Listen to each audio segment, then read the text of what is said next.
Hello. I had to get a cup of water. Sorry, I just got here right then and I kicked over my lights when I was on my way over here. So, how are you doing? Welcome to the beginning of the stream. Hello. What's up, Gayfesh? How are you doing today? We got Amy in here. We got Baphomet. There's El Cowl, Winter Nightmare, Zulikath, Mama Mephistopheles, Nuvenol. We got Paul Hack. Hello. And, of course, over in the YouTube chat, Hugh. I'm going to say that's Hugh. We got K there. Spacer's Choice. I thought this music was from another tab. Yeah, I always choose music that's kind of, it's music that I'm like, yeah, I want to vibe to this for a minute before a stream starts. So it has to be music that is matching my mood. So I know it's quite eclectic and random.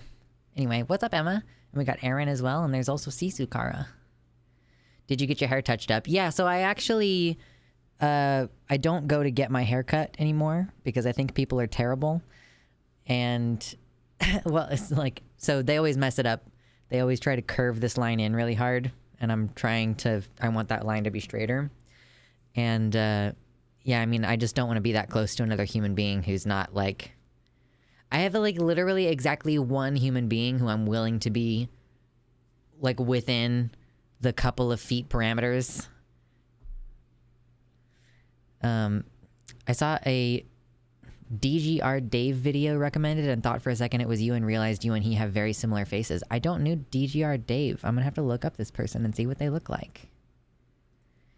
DGR Dave. Let me get some Google images.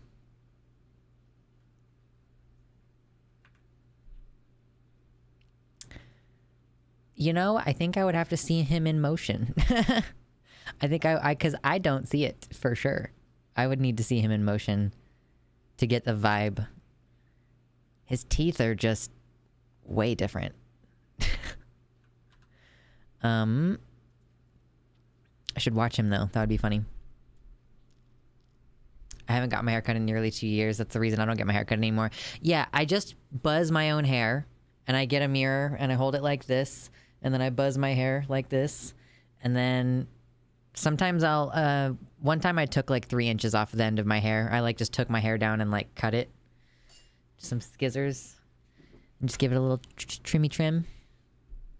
But yeah, I don't let people cut my hair anymore. Not at all. Well, Lux, they're probably assuming you want a gay line, not a straight line on your hair. Yeah, true. That's true. I don't even need a mirror, LMAO, but that's because I'm bald, so I just take a buzzer to everything. Yeah, I have, I want to preserve this line back here, you know?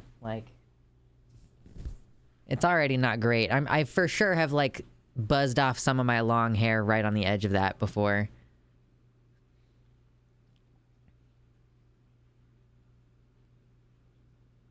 I gotta work out a lifetime of traumatic haircuts. Yeah, I know that that's a problem for trans girls for sure, that, having been forced to cut your hair super short a bunch, you're rebelliously refusing to get a haircut.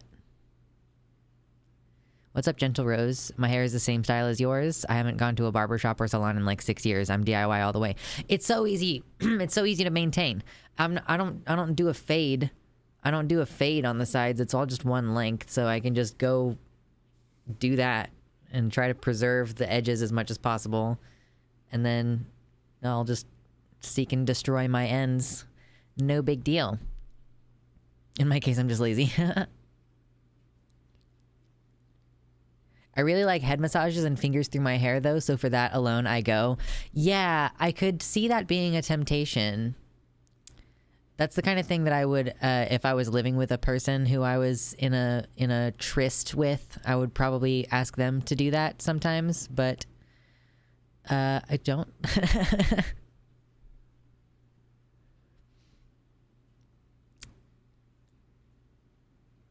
I'm just too spooked to get my hair cut. I'd really like bangs, but it feels too risky. I mean, it'll always grow back, right? It'll always grow back. And there's even multiple different ways that you can style bangs. I've never had bangs. Ooh, you ever use one of those wire head scratcher thingies? Oh my God, yes. I have one and it feels so good. And I think I actually got it. I got it in a Secret Santa or one of those just random gift exchanges. And I was gonna give it to someone else. And then I think it kind of got smushed a little bit, so I got to fix it. It's all squished. Anywho, how have you all been this week? I guess it's Tuesday. So how have you been so far this week? I have recognized what my problem is.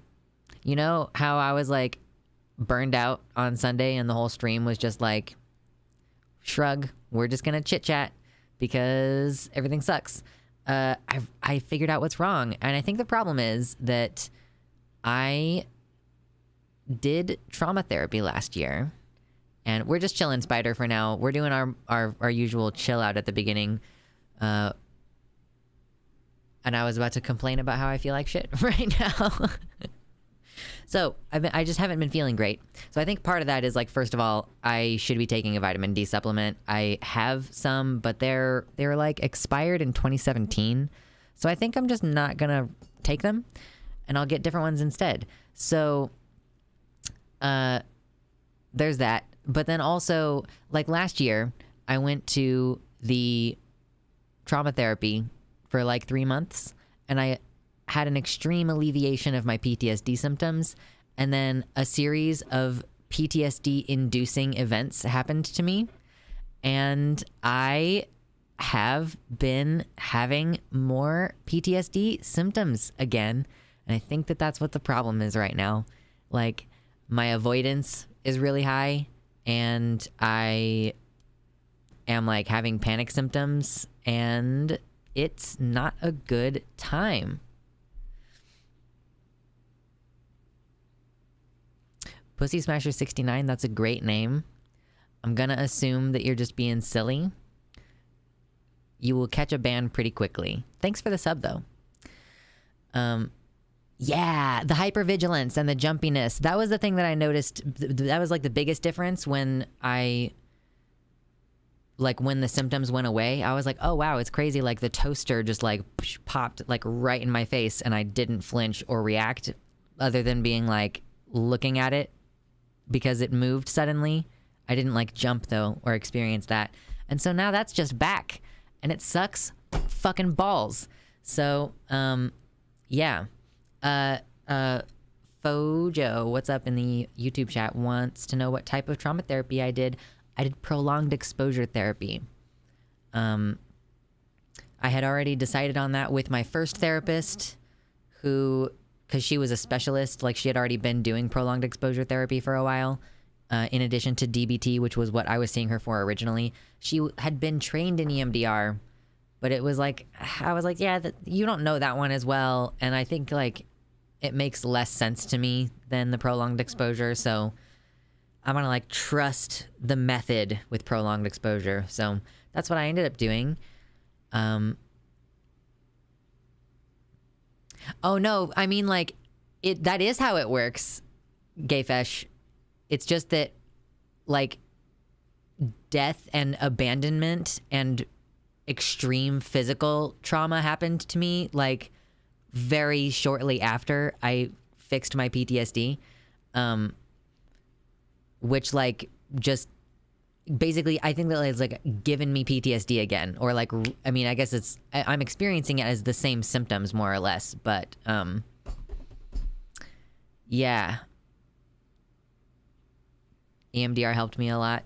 Right. I remember, Amy, you saying that EMDR was a little bit more like focused on specific issues, whereas I felt like a more complete in my body, I guess, difference to how I was interacting with things, rather than like certain types of memories were being fixed. I don't know. Relationship ended with PTSD. Now PTSD is my PTSD 2. Oh my God, I cannot talk today. Yeah, now my best friend. It's true. Yeah, going with what therapists specialize in most. Yeah, so I had just already decided I was going to do that. And then when I got my second therapist, she was like, yeah, I've done a lot of prolonged exposure, so that's cool. And then we did that. PTSD can't be cured per se, but its symptoms can be corrected to the point where like you can actually function pretty much normally. I mean, and like when I say cured, it's basically, I'm saying that like diagnostically you can no longer qualify as having PTSD, symptoms wise. Like I think it is like an epigenetic thing. So I don't know if the genes can ever switch off. I'm not actually totally sure how that works. But yeah, EMDR is supposed to be very evidence-based practice. I just personally wasn't interested in doing that. In EMDR, you address each individual feeling associated with the memory, and it works without exposure beyond the feeling. Okay. I could potentially see that being effective for complex trauma because of the because there tends to be less like visual flashbacks associated with complex trauma and more like emotional flashbacks. Like, here's a fun thing.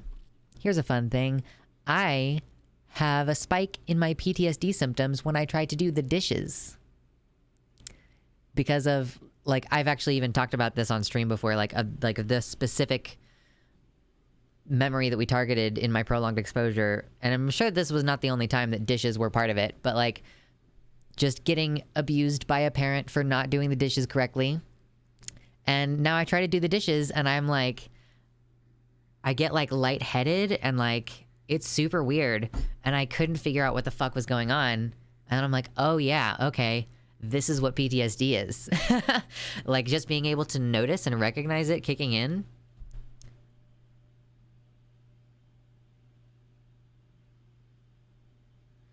It's more like I get hella tense in certain areas, or like if someone makes 3 of the same turns behind me in traffic, my brain immediately begins looking for exits. Yeah, I mean, it's hard to even tell your brain like this is irrational if it has actually been a shitty thing for you before. But anyway, I was not planning on launching too far into that today. The idea of getting therapy for my PTSD kind of terrifies me. IDKY. It's a hard process. I'll admit. It made my symptoms temporarily worse before they got significantly better.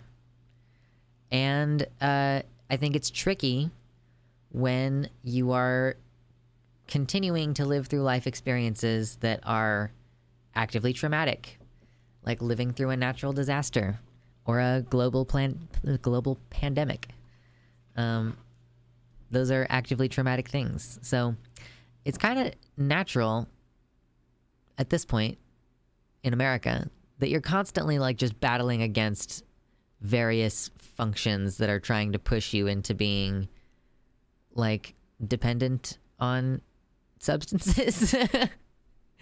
You know?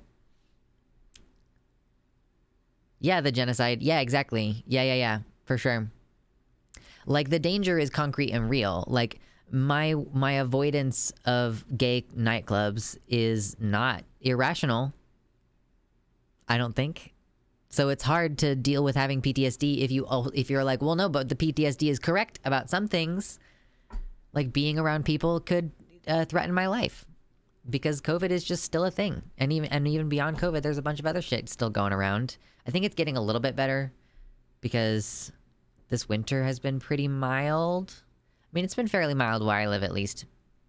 Has anybody else experienced much severe weather this winter? Because I feel like we had maybe a week where it was really cold, and then that's been basically it. Isn't PTSD basically developed as a coping strategy, but it doesn't stop once the danger is gone?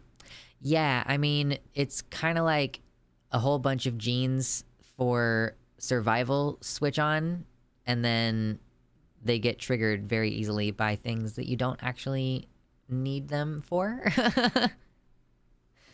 So, yeah, there's that.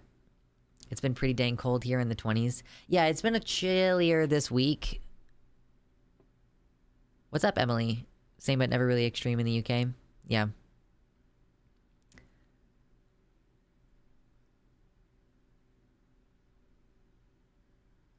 Spider says, once while I was driving, someone on a motorcycle behind me did some weird thing with his arm, probably taking out his phone, and my brain was like, he has a gun and is going to assassinate me. Time to start swerving to throw off the imminent shots.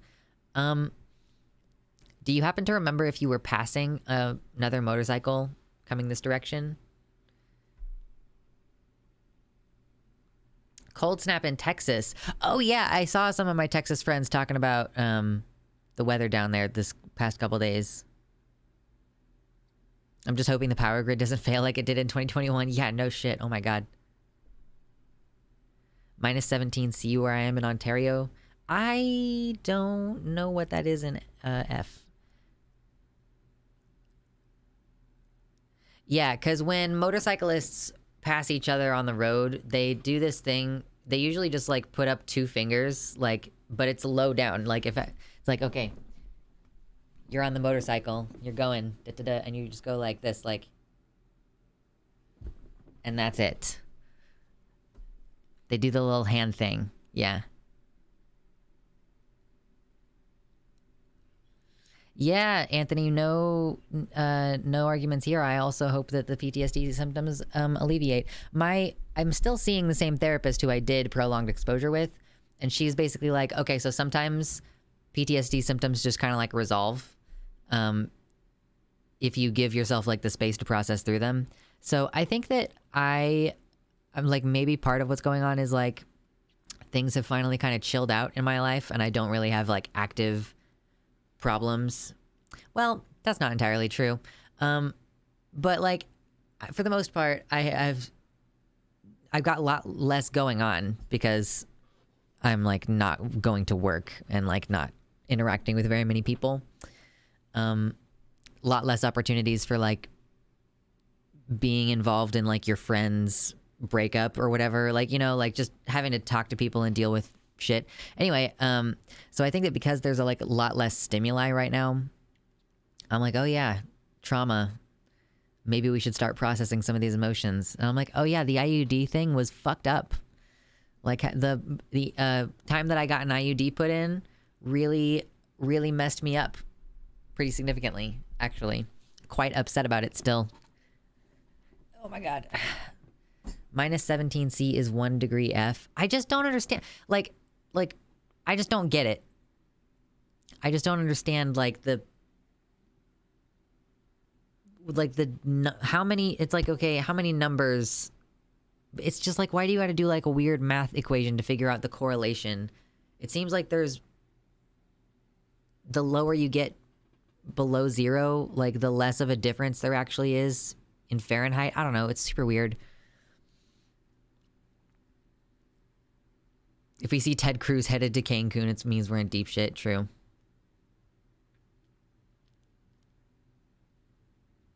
It's storming down here in Australia.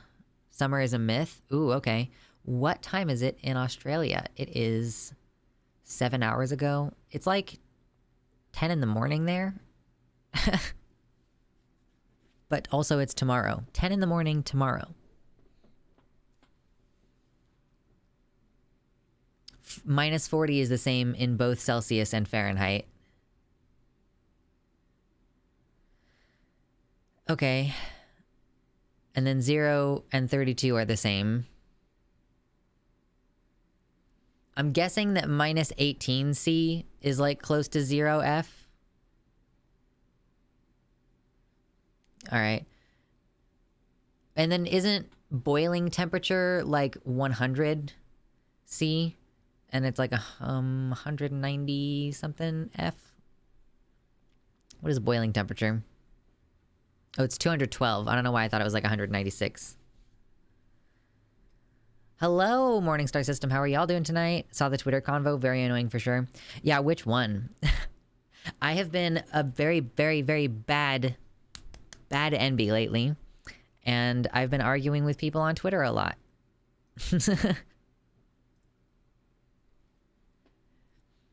I don't know why. Why am I seeking conflict on Twitter? Stupid.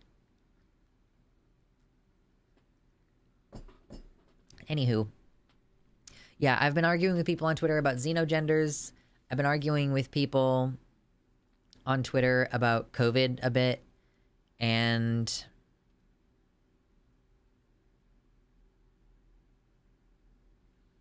probably only the one we responded to before closing Twitter as per our rules. I haven't been on Twitter very much today. I haven't really been sitting here on my computer a lot today. I am trying this new system of organization where like I have a whiteboard and I have like a cluster of chores or whatever, of like actions. Like, okay, first thing I'm going to do is like brew my coffee and then go brush my teeth and wash my face and moisturize my entire body. And like, that's going to be my morning routine. And then when I'm done doing that, the coffee should be done. So then I'm going to brew my coffee and work on my budget. And that's like how my morning is going to start. And then I roll with that through the rest of the day. I started it like more than a week ago with a different, I just reorganized like the order of events to try to optimize like my energy throughout the day, basically. So that's been fun. So that was kind of what I was working on today. And also having anxiety and pacing because I was super fucking triggered, which is always great when you just lose half a day because you're just like, I can't handle anything right now. And I'm going to freak out a little bit. Sounds good. It wasn't like freaking out. I just could not calm down. You know how it goes. In Fahrenheit, 0 is fucking cold. Oh, yeah. Like, I like Fahrenheit. Yeah. So I think Fahrenheit works best for human temperature. And Celsius is how water works. And Kelvin is like relative to the entire universe, right? But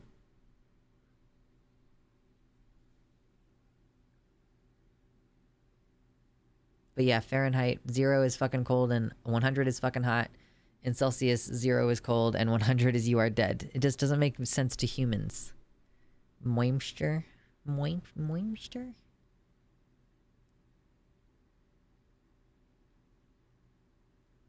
Kelvin is Celsius, but shifted to absolute 0 being 0.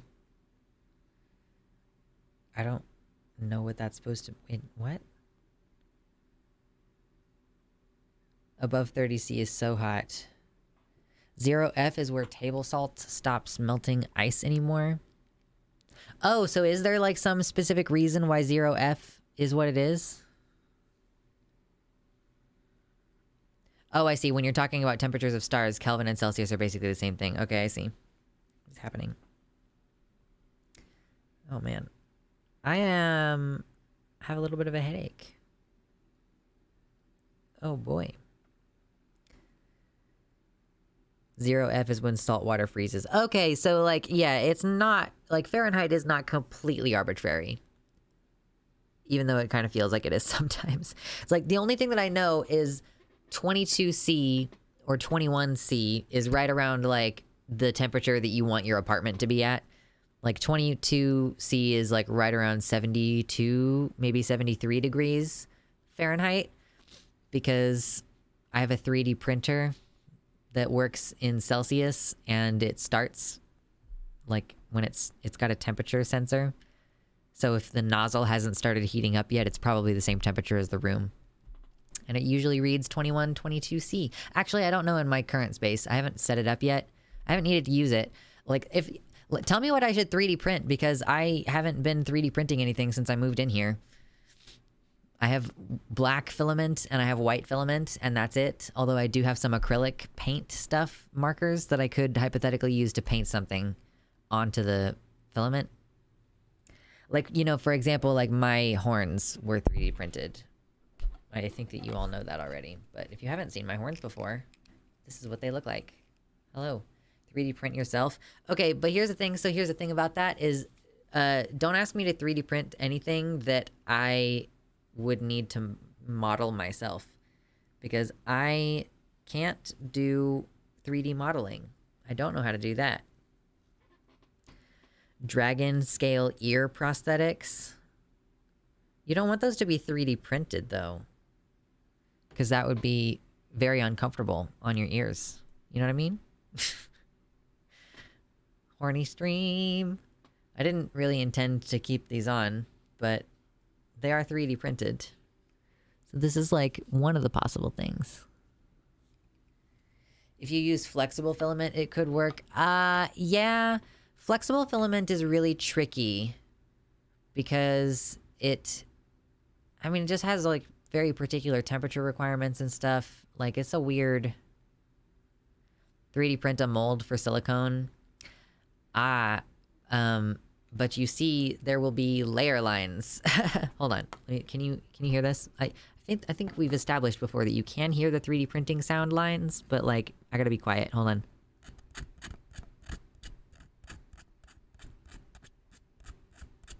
Because the way that the 3D printer works is it oozes out it's like a hot glue gun with a robot operating the hot glue gun and like regulating the flow, and it lays things down in lines like that. So because each line like cools as it prints, like each layer cools as it prints, you end up with these lines. And so if I were to 3D print a dildo mold, then poured silicone into it, the resulting silicone thing would have this texture, which you don't really want. I don't think it would be good for like cleanliness either. Not if you sand it a whole lot or like rub glue into the grooves to smooth it out. Okay, here, everybody who here is saying sand it down, you should just be glad that I think about things more thoroughly, because what are you creating when you sand something? Like, what is the off product? Like, what is the product that results from sanding something? It's fucking dust. Yeah, microplastics. Exactly. Yeah, normally it would be sawdust. But in the case of 3D print, like, I like, it would be cool to have a smoothed product, but like it would like create a bunch of microplastics, which is so bad. 3D printing is not food safe. If you print a dildo mold, it will grow mold in the grooves. Yeah. So yeah, 3D printing is not food safe. You can do something like cookie cutters, which I have done before. Like, I've made cookie cutters out of 3D print, and because you cook the food after they come in contact with the print. Wear a dust mask and vacuum later, maybe. You should not, like, microplastics, like, there's no way to fix that. There's no way to fix it once you create it. There's no, like, you can send them to the landfill, but that's like a permanent bad thing for the environment forever. Permanent bad thing. You could 3D print a rough negative, cast it with plaster, refine the plaster, and then take another negative from that. That's true. But I'm really not that motivated to, like, that's a whole business, y'all. That's a whole business that other people put a lot of time and effort into, and I don't have that kind of time. Yes, it's going to be the lead paint of our generation. It's truly not good. It's apparently affecting our fertility and stuff, which, I mean, of course, you know, like, not everybody wants to have kids, but for people who do, that's very, very, very shitty. Homie, you sand it underwater so you don't make dust. Yeah, no, I can't. You just can't. You shouldn't make it. How do you get the prints to not come out stringy and in bad quality? Well, first of all, it helps a lot that my partner person has, like, hours and hours and hours and hours of time spent both printing, tuning his printer, and participating in Facebook conversation groups about 3D printing and troubleshooting and solving problems. And yeah, so it helps to have that person to talk to. But yeah, I mean, it's just about knowing how to use the program that you slice, the program that converts the 3D model into process, like, instructions for the 3D printer. And then the robot says, yes, let me take these instructions, and then prints it. And so if you have the robot tuned appropriately and you know how to use that slicer program, it's not too bad.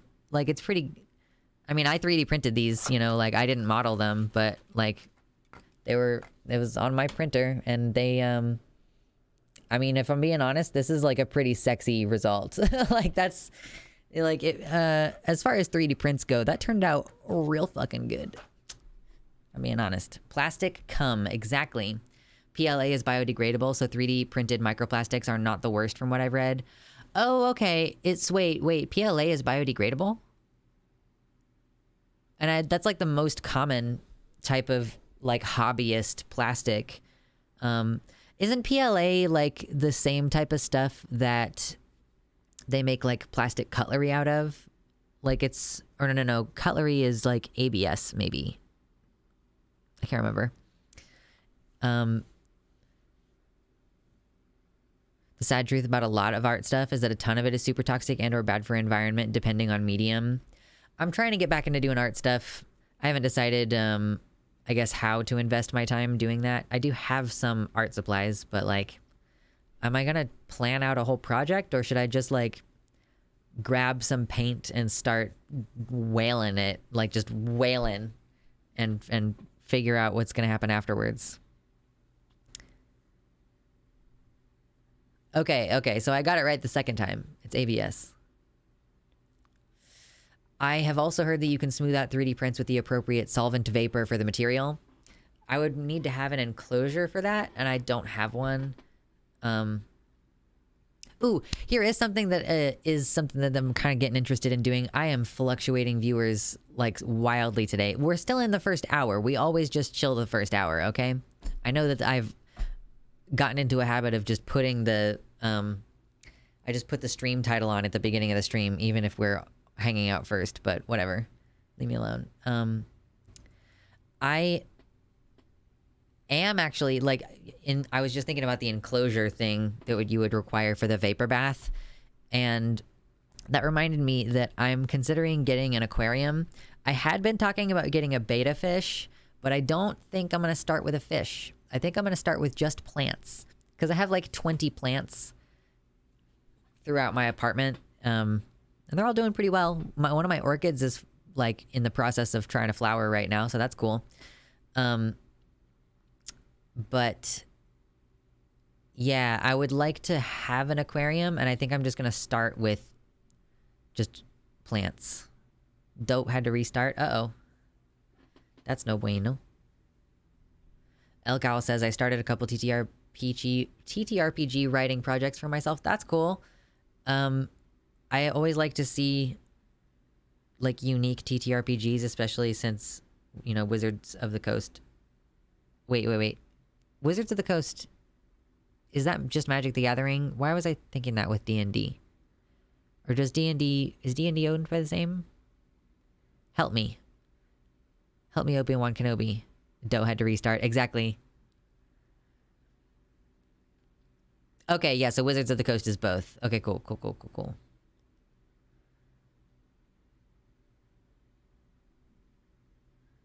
I'm such an aquarium nerd. Plants are so fun. Consider shrimp. They'll keep your plants looking pretty and eat the algae. So here's the thing, Soy Boy. I did think that initially. I was like, maybe I could do shrimp, because maybe shrimp would be less temperamental.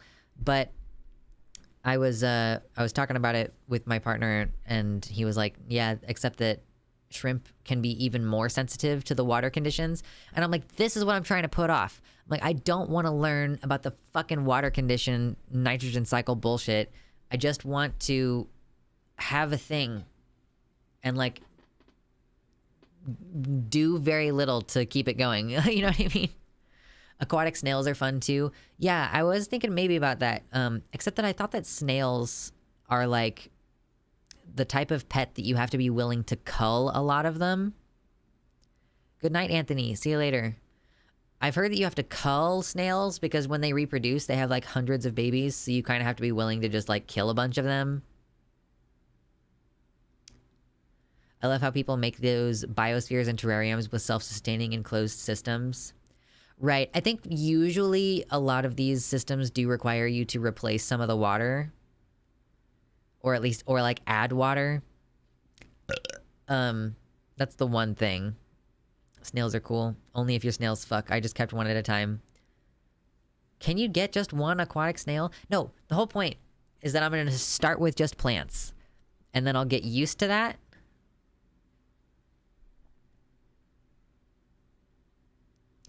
I think I'm going to get pet bunnies when I'm living alone. Like 2 or 3 bunnies. Ooh, that would be cute.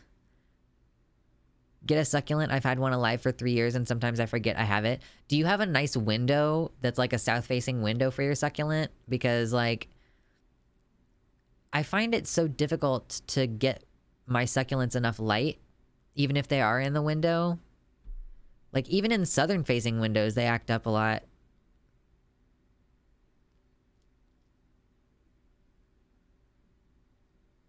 Bunnies are social critters. I've heard that. Yeah, do snails reproduce asexually? I mean, I assume they're going to be aquatic plants because they're going to be plants in an aquarium under the water. Like, I'm not planning on doing a vivarium situation. Like, my partner recently set up a vivarium for crabs, like little tiny crab guys like that. And they are in a situation where there's a little bit of water and then like 70% of it is land for them to walk around on.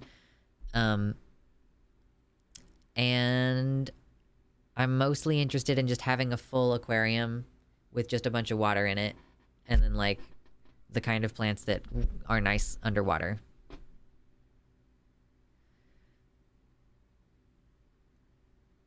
I'm pretty sure two snails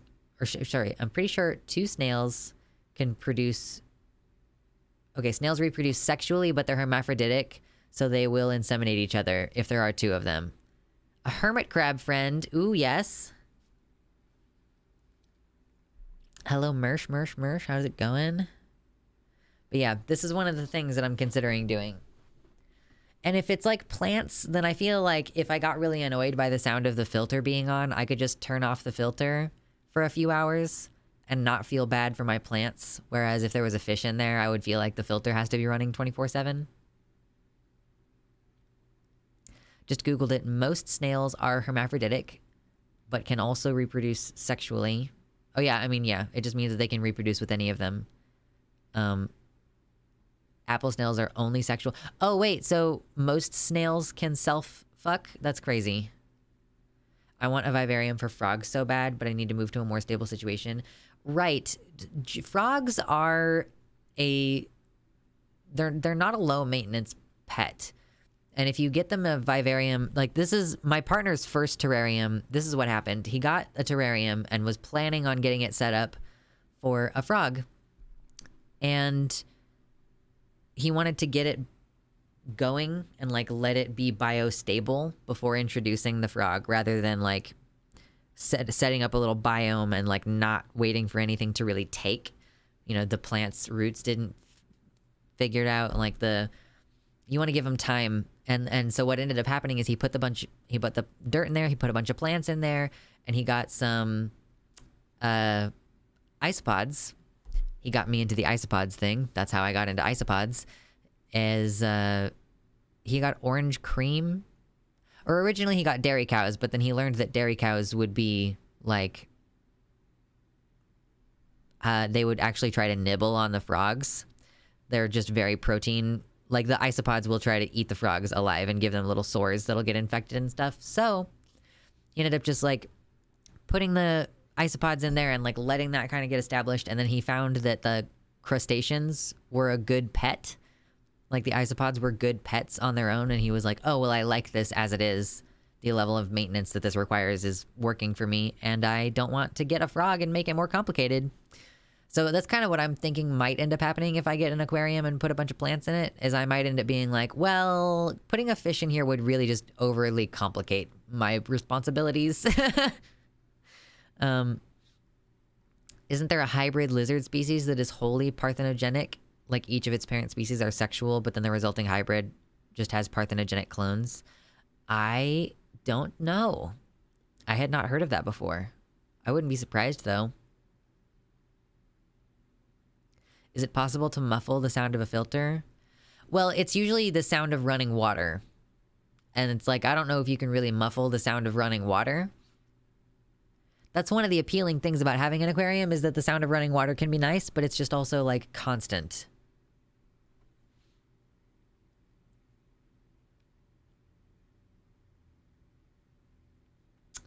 There's literally a male to female rainbow fish newly discovered. Oh, that's cool.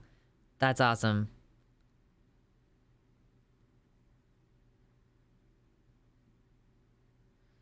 I found keeping the tank with no cleaner crew can be frustrating with the algae, and it can end up feeling easier keeping cleaner animals than no animals at all, but lots of people just keep plants.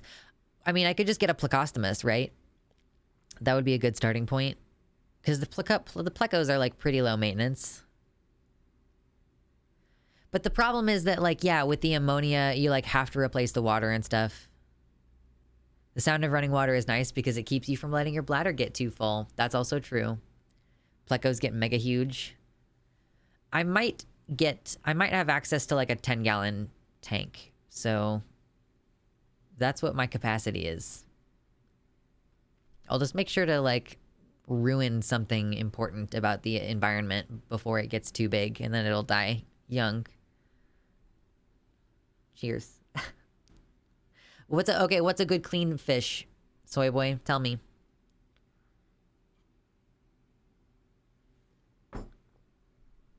Catfish. Autosynclus catfish. They stay small forever. Okay. Except don't, because shrimp are hardier. Are they actually? Compared to a betta fish, how hardy is a shrimp? Pando tree. What are we looking at? On the topic of cool biology shit, the largest known organism is a massive colony of a single male aspen tree. Please don't get a full-size pleco. I wasn't going to get a full-size pleco. I was going to get a baby pleco. It's like a tiny one. If I got a pleco. I'm just throwing out ideas. I didn't know I needed a cleanup crew in my tank, that the algae growth was going to be so fucking obnoxious that I would succumb to having to get a fish even though I don't want one.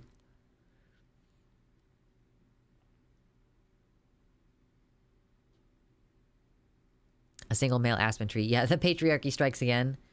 So, Pando, which is Latin for ice bread, is a clonal colony of an individual male quaking aspen, which has been found to be a single living organism with identical genetic markers and assumed to have one massive underground root system. The plant is located in the Fremont River Danger District of the Fish Lake National Forest at the western edge of the Colorado Plateau in south central Utah, United States. Pando occupies 108 acres and is estimated to weigh collectively 6,000 tons, making it the heaviest known organism. The root system of Pando is estimated to be up to several thousand years old, placing Pando among the oldest known living organisms. So this is like the banyan grove tree. Like, that's what I'm hearing, is that it's the banyan grove tree.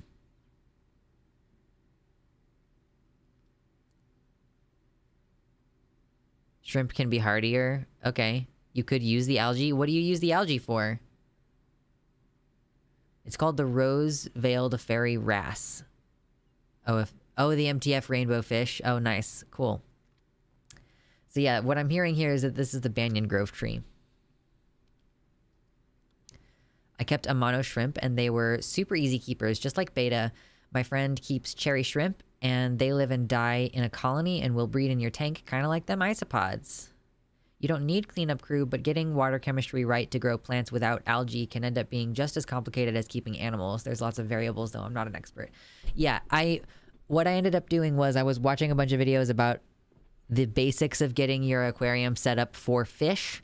And what I would like to do instead is watch some videos about how to get a tank set up for plants and like what kind of specific things I should focus on with that and just kind of get it started.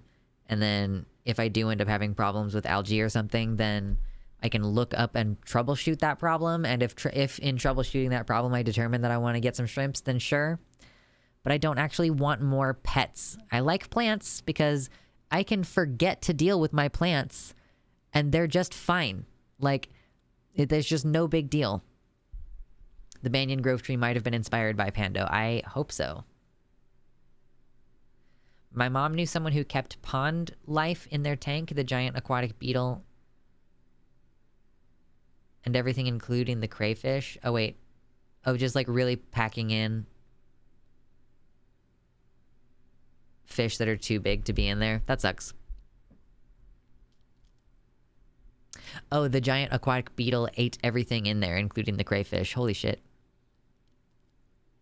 Just triggering my aquarium fixation. Yeah, I'm glad that someone is interested. So one thing that I wanted to do before we get too far into this thing is I just kind of thought it would be... I thought it would be fun to mix a drink while I'm sitting here chatting with you all.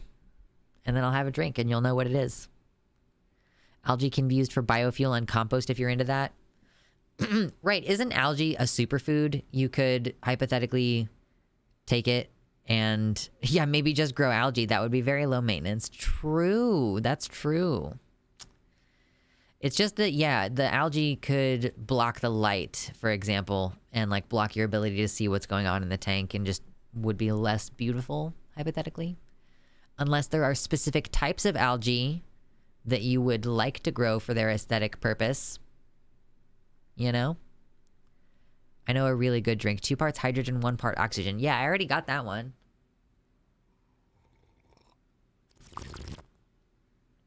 Moss, Java fern, and anubias are some super easy plants. Are there aquatic mosses? I didn't know that.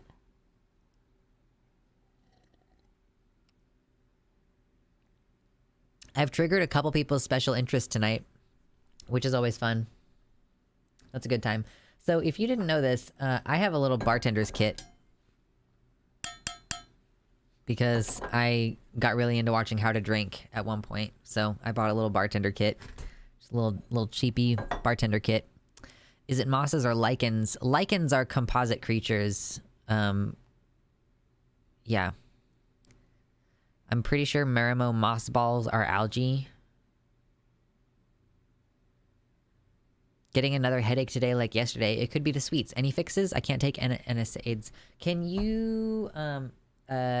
you do some neck stretches? You know? Just remove the algae that grows at the front so you can see inside. That would work too.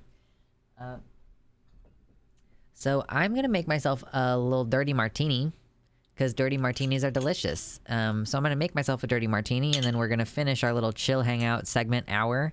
And then when we get done with that, I'm going to bitch about COVID for a while, probably. And then I am open to suggestions from chat on anything else that you would like to talk about because I did not come super prepared tonight. I mean, like, I just don't have a lot of other subjects. What makes a martini dirty? Olive juice makes a martini dirty. Because, wait, what is it usually? What is a regular martini? It's been a while since, whoa, excuse you, sir. It's been a while since I checked on what a regular martini is because I don't like them as much. What's in a martini?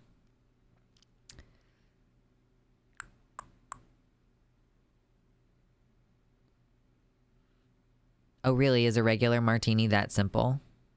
Hold on.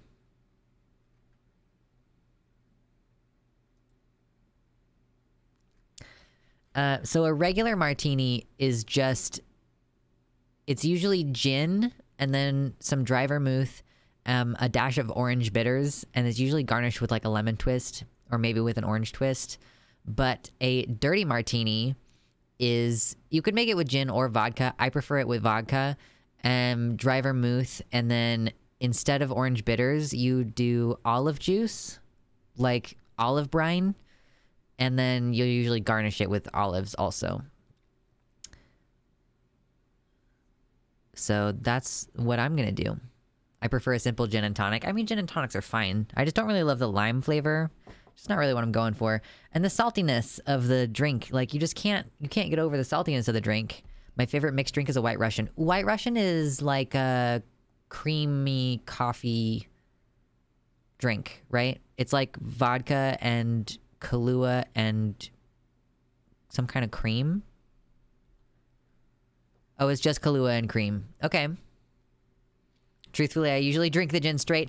Mersh, I've done that before. I've drank the gin straight before. It's usually because I don't have anything to mix it with and I just hate myself enough that I don't mind drinking straight gin. Here's what I'm going to tell you. New Amsterdam is the vodka that I like, but it's also the gin that I like because it's very mild and it's not junipery. But this is vodka and not gin.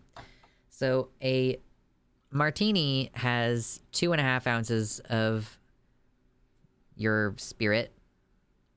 I'm so fancy. Your spirit. So, yeah, I'm going to do 2 ounces because this is my jigger.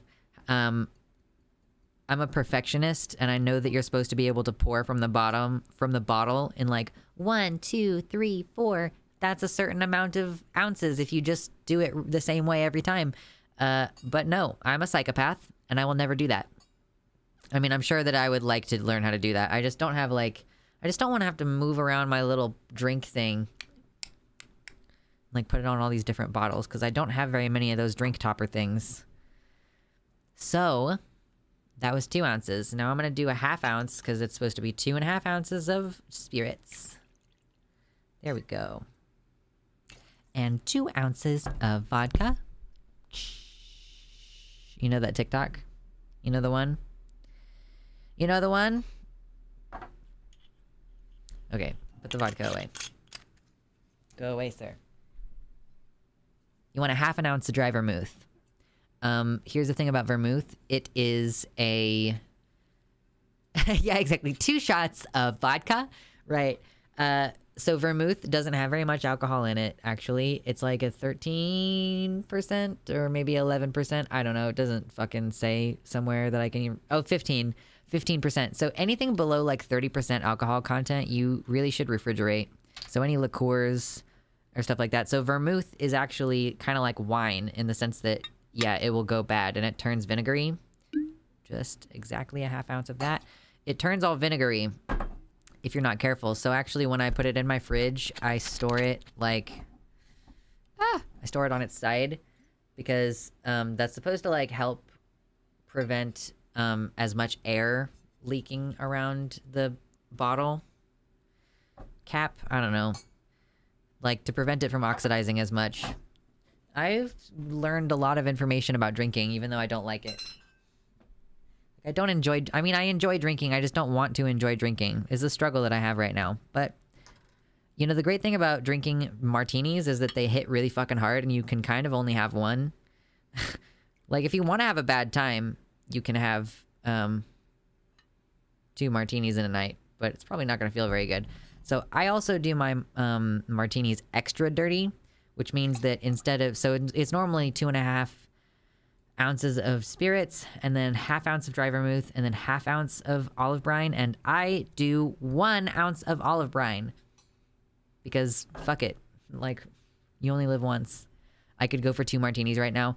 You can't... If you do... Listen, if you even drink 1 martini too fast, you're gonna fall asleep pretty quickly. That's going to be your main experience of the night, is falling asleep pretty quickly.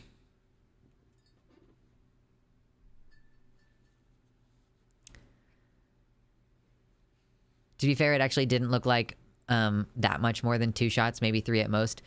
She wasn't pouring with one of those drink thingies with the spout and then the other spout that goes down, and then so it's like it's pouring at like a perfect ratio and letting the air back in at a perfect ratio. She was just pouring it like out of the thing. Like it, yeah. Anyway, I actually wish I had some tequila. I've never been a big tequila person. I made a good bee's knees cocktail. What's in a bee's knees?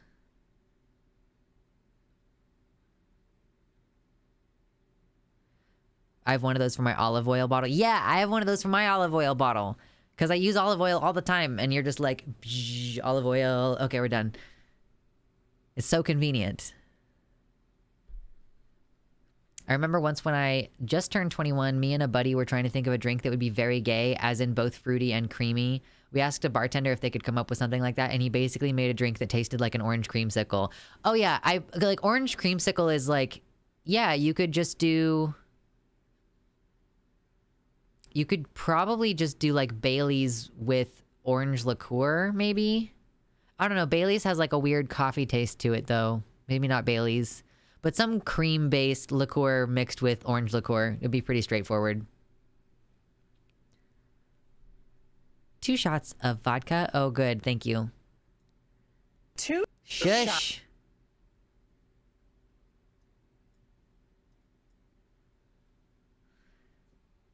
Oh my god. What have you done? What have you will have done? Okay, stop. My computer is freezing up. Well, Bailey's does have like a weird flavor to it though, I guess. Anyway, this is the 2 shots of vodka thing. Oh, it's Vine. This is so old that it's Vine. 2 shots of vodka.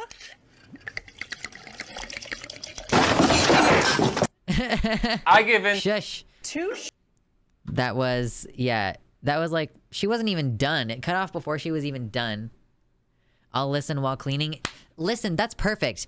If you just want to like treat this like I'm just a voice in the background of what's going on with you, and you want to like use my companionship to accomplish things. That's one of my favorite things about going to visit my sister-in-law is like I just go over there and I just hang out and talk to her, and she takes all of the energy and uses it to clean her house, and I'm like happy to be of service, you know. So I'm gonna grab some ice because that's the thing that I need to do, and then we're gonna shake this drink.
Okay.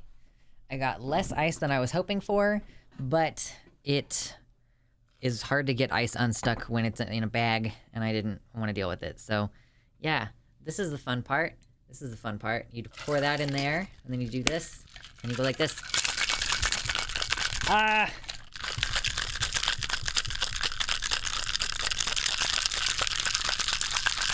And then when it gets too cold to really hold it anymore, you undo it.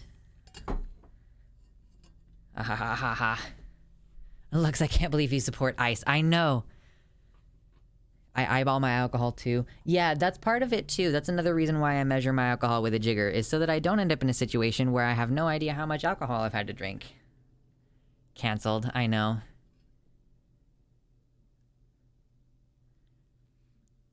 You've determined that that's 3 shots, in your expert opinion, this video that she's done. Okay, now you do this. This is another fun part. You ready? I don't actually know if I should do this because it's going to be a very full martini, but I mean, it's the money shot, right? I already put the olives in there. So that's cool. Okay. Yay! I know it looks gross. That's why it's called a dirty martini. Mmm. Yeah. Can we say hail hydrate when we're talking about an alcoholic beverage? It's technically not very hydrating, isn't it? Anyway. That's nice. So if you're here and you have not yet hit like, consider hitting like on the video, because we might consider moving into another subject here, and we talk about COVID and disability, and I actually cash in on the promise I've made with the title of the stream. There's a YouTuber I used to watch called Allie Hill that copied the drink from the Vine based solely on the video, and she ended up making something so strong that she couldn't even drink it. I remember Allie Hill. I remember her doing some like TikTok cocktails or something along those lines. Yeah, I didn't watch a lot of her stuff.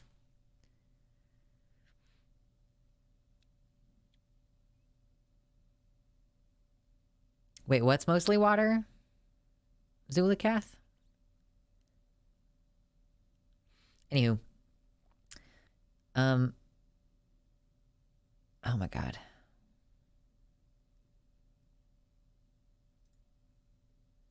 But yeah, I will also be open to suggestions of anything that we want to discuss after the COVID segment?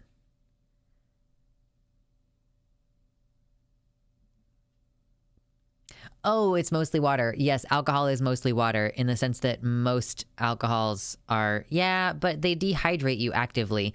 It's not like coffee where people say, oh, coffee dehydrates you. No, coffee doesn't dehydrate you. It's just a diuretic. It just makes you pee more often, which would dehydrate you in the sense that, like, if you are not drinking fluids, then peeing a lot would dehydrate you. But alcohol does actually directly dehydrate you. So is saying, are you really hailing hydrate if you're drinking alcohol? That's what I thought that's what the whole thing of a fucking hangover was, is that it's like sucked all the moisture out of your brain. That's so good for our long-term health, and yet here we are.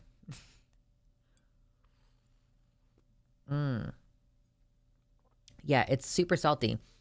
I think if you've never had a dirty martini before and you're making yourself a dirty martini, something that you should do before you drink it is you should just eat one of your olives. Like, you know, whether you eat the one that you garnish your drink with, or if you just eat one and then garnish your thing separately, because that'll really set your palate. That'll really set your expectations, and then the drink will be much more mild and palatable. Having no electrolytes, I think, causes hangovers. The science of hangovers. We should get into this sometime. Did you hear that Matt Walsh wants to start executing drug users? I did hear that. I don't really know how seriously to take Matt Walsh. Like, we haven't talked about him a lot on stream. We've talked about him a bit, but we haven't talked about him a lot because I do kind of feel like he is someone who I don't want to give a lot of time to. Like, how useful is it going to be for me to respond to the hateful things that he says? Is it mostly going to piss me off, or are we going to be accomplishing something? Get me a martini and a whole jar of olives. You know what? Hold the martini. Exactly.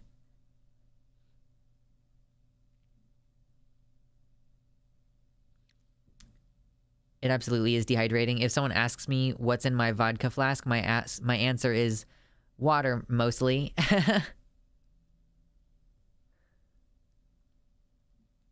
You carrying a flask around? That's old school, carrying a flask around like that. But yeah, like, I haven't decided if responding to Matt Walsh is worth it. I had kind of considered doing a whole reaction to his "What is a Woman" piece. That's great. But I ended up not wanting to do that. Just ended up not being something that sounded fun. Furry cons always have occasions that call for vodka. I've never been to a furry con. Once I was at a skeptic atheist convention, and then there was a furry convention happening at an adjacent hotel, and they found out that what we were doing, like, they found out what we were doing at our hotel, and they came over and, like, said hi. Some of them did. I don't think it was like we were at the same hotel, because that hotel was too small to host two events like that at the same time. I think Jessie Gender covered it sufficiently. I didn't see Jessie Gender's video about this. I don't watch a lot of her stuff because I think that she needs someone to edit her videos for her. Like, not to edit her videos for her, to edit her scripts. Her scripts are a little bit repetitive and meandering. I feel like responding to Matt Walsh is exactly what he wants. Thank you, Gentle Rose. That's exactly why I think the primary reason why I don't want to respond to Matt Walsh, because I feel like he's just he's saying inflammatory things for the purpose of spreading his brand and his message. I would come over and say hi if I found out that I was at a furry con. Yeah, I agree. I think if I was who I am now back then, and I found out about the furry convention, I probably would have gone over, but it was like almost 10 years ago. It was fucking forever ago. Maybe not quite. Maybe it's more like 6 or 7 years ago. Still, oh my God. I'm old, all right? I'm turning 29 soon. I'm fucking old.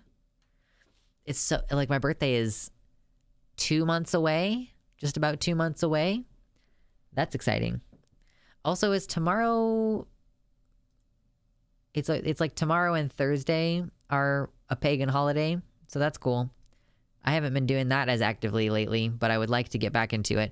Are you a furry, Lux? Yeah, kind of. Yes, the EBT card came in. Hooray. Oh my God. And like having the like back pay on there is probably going to be sweet too. Yes. I'm excited. And like, it's about to be February. So then February is going to load up. Yes. A dragon is a scaly, technically. 282 on it right now. Yeah. And then, yeah, it's about to be February. So it's going to reload for February, I think, relatively soon. So that's always cool. I need to buy stuff that is like not on the, I need to get stuff that's not on food stamps. Like I need a vitamin D supplement that's not this bottle that expired fucking 6 years ago. Excuse me. But yeah, Dusk Smith in the YouTube chat. If you're not familiar, the reason why I have these horns and stuff is like my little gimmick here is that I'm a dragon. I am dragon. And the way that kind of started is I originally was saying like, yeah, this is like my fursona. But I think it's a little bit more of a personal identity thing. At this point, I think it's fair to say. I was just engaging with a personal identity thing in a more socially acceptable way by calling it a fursona. Yeah. Okay, but what's an insect furry called? There is a word for that, isn't it? There's a word for all of these things. I'm a fur dragon. I'm still a furry. Blasphemy. I think fur dragon is weird and blasphemous, but I'm not going to yuck your yum. I'm not going to say you're not allowed to be a dragon. I just think it's weird. But then there's me who's like, oh, technically it would be scientifically accurate if my dragon didn't have 4 arms, but I really want it to have 4 arms. So, you know, maybe I'll just run with that and not think about the ramifications.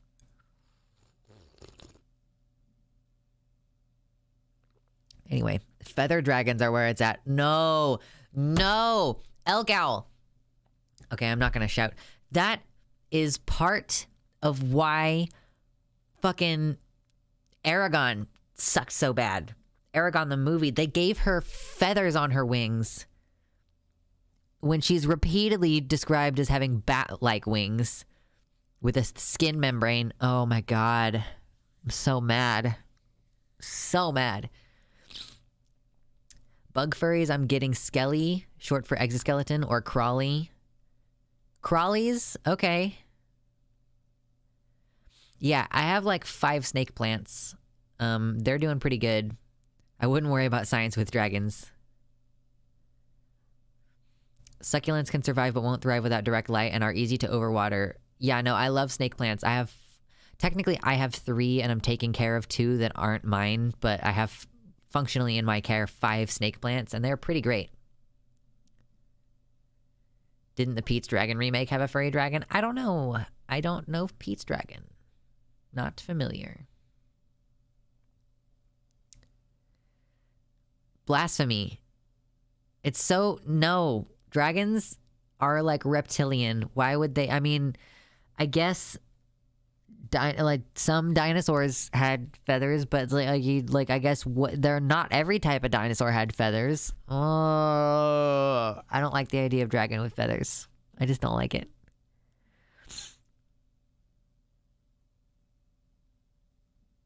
Also, not fuck you. Feathers and fur dragons rule. I just disagree.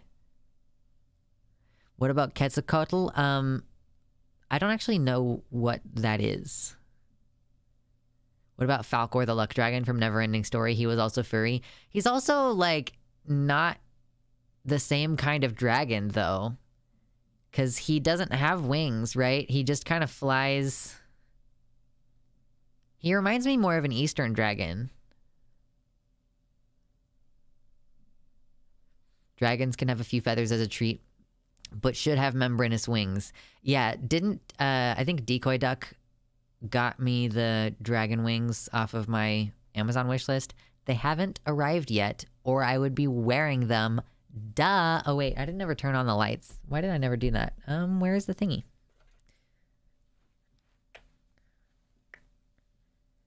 Beep, beep, beep, beep, beep, beep, beep, beep. There we go. Yeah. Falcor is an Eastern luck dragon for sure. That's what I was kind of thinking, but I was expecting some pushback. Wow, that looks, I feel like this looks so much better. Like the background just like really starts to pop when you get the lights on.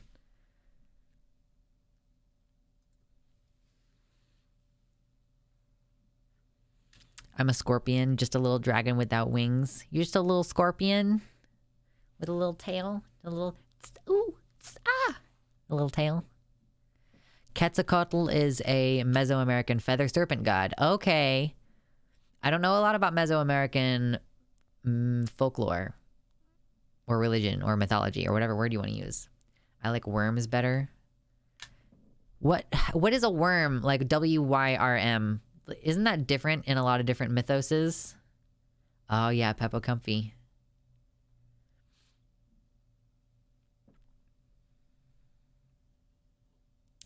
I'm cleaning my kitchen right now. I'm supposed to take care of it and haven't for far too long.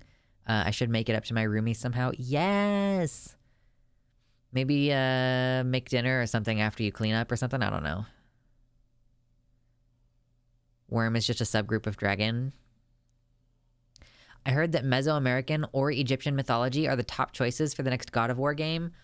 Ooh, I like the Egyptology one, but I would do Mesoamerica. That would be cool too. Ooh, dragon types. Okay. Okay. So this is like supposed to be a categorization system.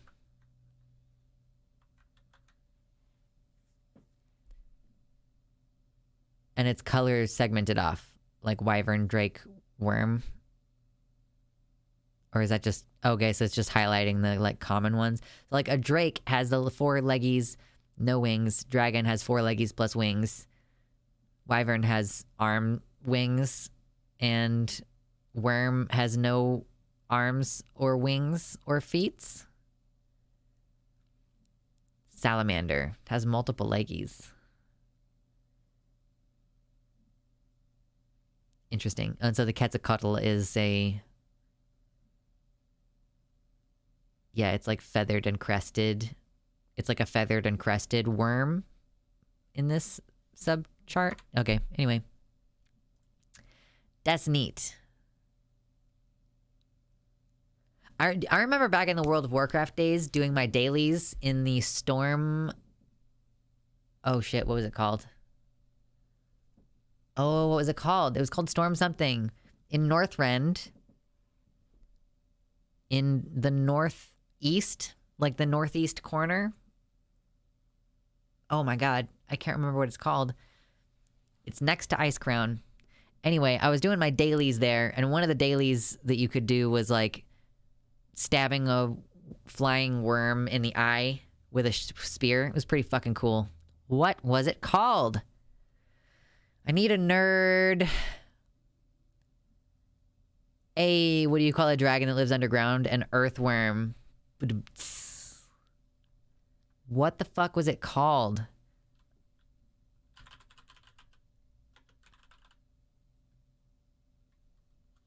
I'm gonna lose my mind. The Storm Peaks. Holy fucking shit. Okay, I got it. The Storm Peaks. There was a quest. There was a daily you could do in the Storm Peaks where, yeah, you could stab a flying worm. Like, you would have to fly it, and you would be actively moving through the zone on this thing. It's pretty good. And, okay.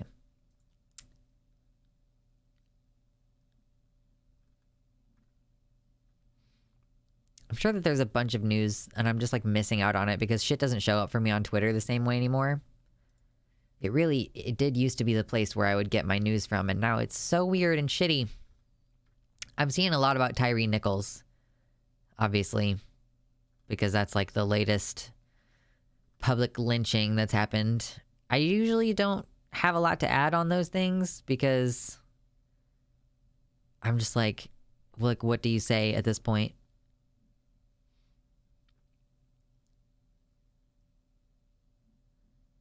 I just stumbled on a Vosh tweet, and this tweet is really funny because like Vosh got a new cat recently, and my little brother sent me a picture of the new cat. What is his name? Daniel, and was like, would he ever do would he ever do a crime or something like that? Do you think he would ever do a crime? And I was like, well, with Artemy's fascist influence, it's bound to happen someday. And then, because I was playing into the joke that Artemy is a fascist, right? And then this just came up on my timeline. Fascist violence. Poor kitty. Poor Daniil. He's like half bald. He's like not quite fully bald, but like partway there. Oh, poor baby.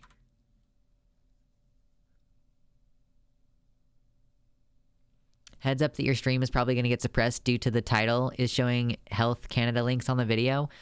Thank you for telling me, Violet. There are a normal number of viewers in here tonight. Although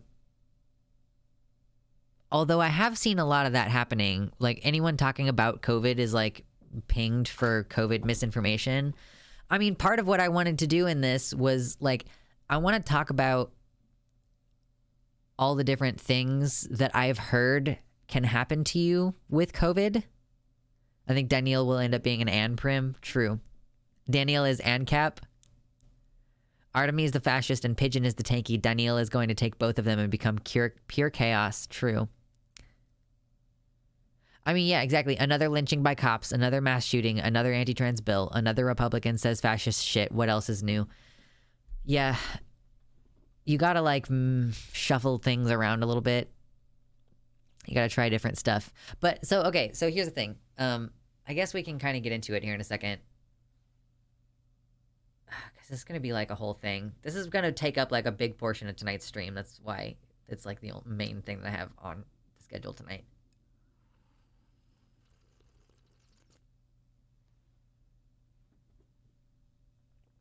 Yummy. Oh my gosh. It's so salty and delicious.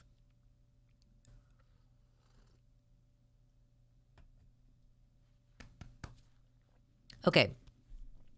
So what I wanted to talk to you all about tonight is COVID and disability and the frustration that I'm experiencing, feeling like one of a vanishingly smaller and smaller number of people who are still being vigilant about COVID, right?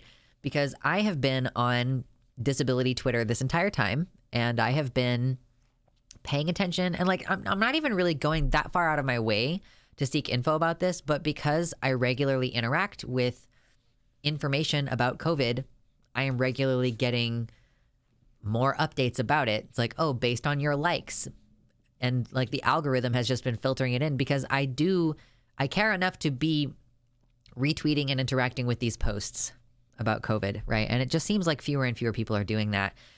And I'm willing to acknowledge to some extent that it's possible that I have been fed a particular narrative of some kind. So I figured like I just compiled a list of all the things that I have heard COVID can do. And I figured we would look it up and talk about it a little bit because to me, like, excuse me, I think that I'm going to have to continue to sacrifice certain aspects of a life worth living in order to have like the primary physical functionality required to have and build a life worth living. Like the damage that COVID can do to you and your health long term, as I understand it, is so dramatic that I'm willing to like sacrifice the fact that like, yeah, maybe I'm not going to quite live as long because of the stress of being lonely all the time. But I would rather deal with the stress of being lonely all the time and not deal with like the stress of being even more disabled than I am now. Now, so I am disabled and I don't talk about it in a lot of detail very much on stream. So I also just tell you like my primary physical disability at this time, so far as I know, is called POTS, P-O-T-S, postural orthostatic tachycardia syndrome, which is basically just it's an autonomic disorder, which means that my heart and my veins don't coordinate correctly to keep my blood pressure regulated. And the result of that is like chest pain and heart palpitations and like the sensation that my heart is doing backflips in my chest and fatigue and blurred vision and like headaches and needing to sit down for extended periods of time and like having trouble doing physical tasks that require standing and sitting rapidly, or like bending over and getting back up. Like yoga can be difficult for me, because the yoga that I follow, like she does this thing where she's like, okay, you're gonna like be bent all the way over and then come up halfway and then go back all the way down and fold entirely in half and then come all the way up like this. And like when I do that up and down motion, like by the time I get up to the mountain pose, I'm like, oh my God, I'm gonna pass out. Like my blood pressure just doesn't put blood in my brain fast enough. And yeah, my heart has to beat really hard and fast in order to compensate. And COVID can give you that.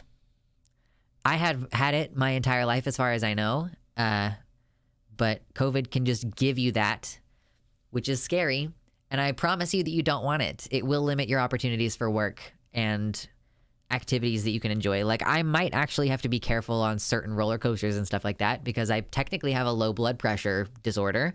Like I technically have a heart condition. So also I should be careful with things like that can scare you and make your heart suddenly jump or shit like that. Like I do have to take those kind of health things into consideration. So I already have a disability. And if I get more sick from something from COVID, like being sick with COVID initially can take you out for a couple weeks, which I can't really afford. Here I am streaming. Like this is my job.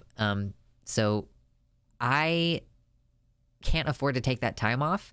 And I definitely like don't have the ability to deal with more disability symptoms on top of what I already have. Like it's hard enough for me to do my job as it is with the POTS and the ADHD and everything. It's a lot for me to manage all the time. Oh my God, excuse me. I'm so burpy. So many of us have long COVID but not realize that it's COVID symptoms because they can overlap with many, quote, common disorders for those who already have chronic conditions. I mean, that's probably fair. Yeah, probably some folks with chronic conditions might not even notice. Like, I am pretty sure that I've had COVID at some point over the last couple of years. I think that I specifically caught it during the Delta wave, like, because I remember feeling sick and I just never got tested. And I don't know why I never got tested at the time. But I'm pretty sure I've had COVID because I have had memory problems for a long time. But up until quite recently, I've never just like dead ass forgotten my fucking debit card PIN when I'm trying to get gas at the gas pump, which was like a scary moment for me. But so like my memory issues have gotten a little bit worse. And that's brain damage, right? Like, so this is kind of some of the stuff that I wanted to look into when I'm saying I want to look into some of these things and actually check and see if I am over exaggerating the danger at this point. I don't think I am. With even if only half of the things are only half true on this list of things that I have collected mentally over the past 3 years, like if only half of these things are only half true, you don't want to get COVID. Like you desperately do not want to get COVID. I had COVID at least 3 times. Oh shit, that sucks. I've had it once and going to avoid catching it. Yeah, masks, it's such an easy thing to do. And like this is where I get really frustrated about this, and I guess we'll kind of talk about the frustration aspect of it. Even if COVID wasn't like deadly to normal people, which it is. COVID is deadly to normal people.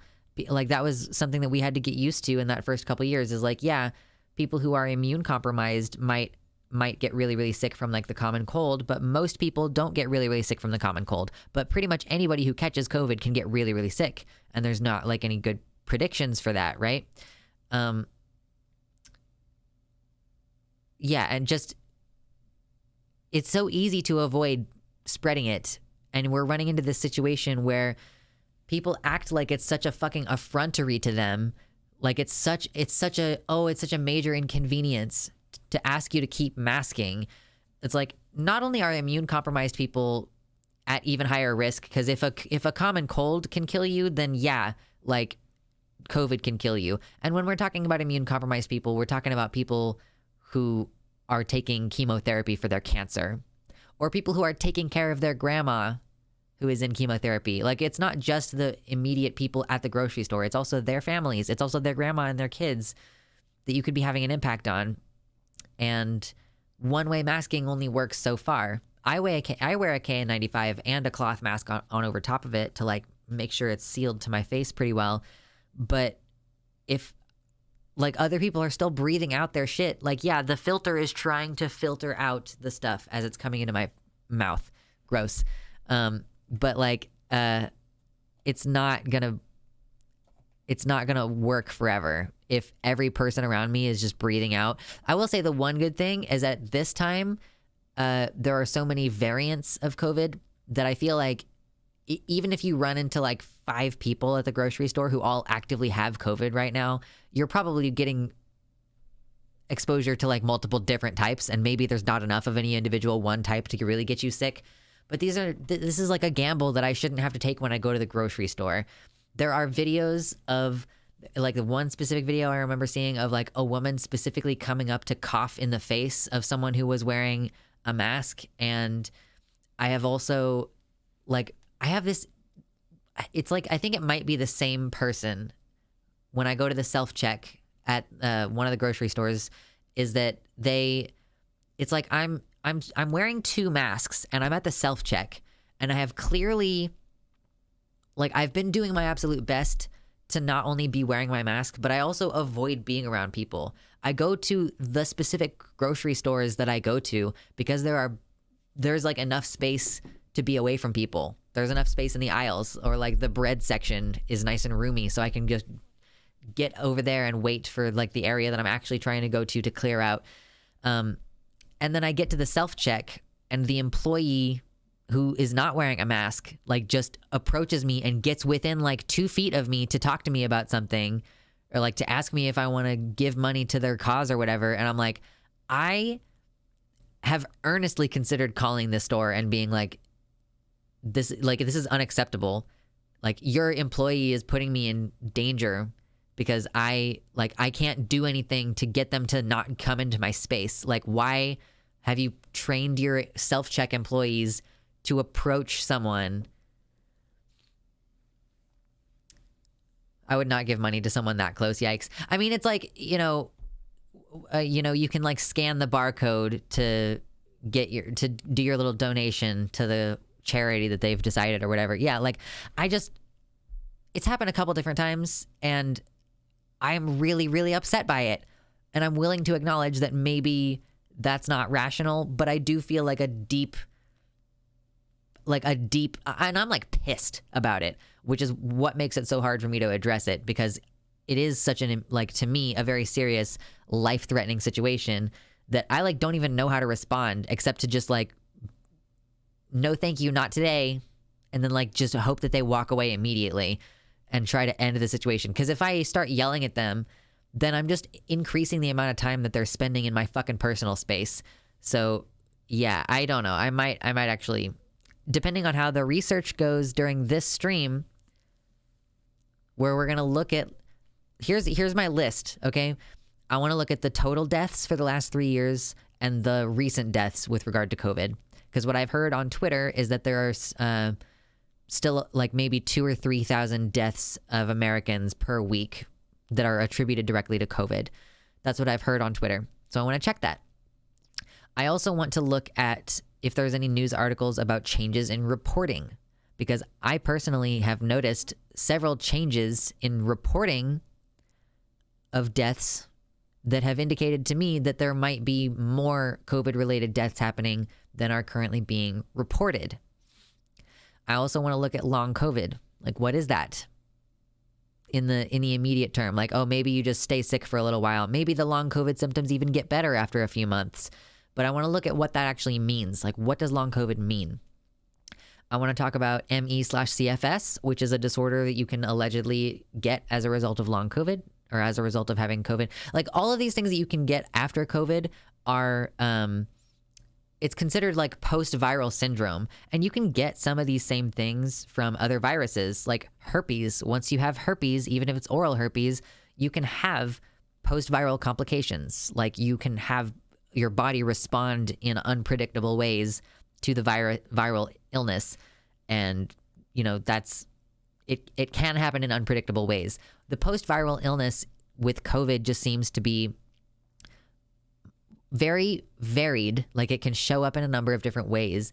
And also, it seems like a higher number of like consistent people getting these. Yeah. Yeah. Agree with Otro. Hit like on the video. If you have not already hit like on the video, do that. Rent was just due, so I get it if you don't have any money right now.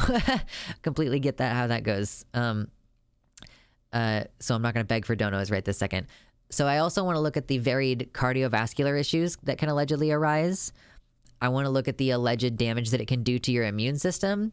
I want to look at the claim that it can damage your telomeres. And I'm also interested in looking at some issues that specifically affect children, such as the development of type 1 diabetes, the damage to the immune system, and the particular way that that's affecting children, and some issues with pregnancy that are probably going to be kind of upsetting.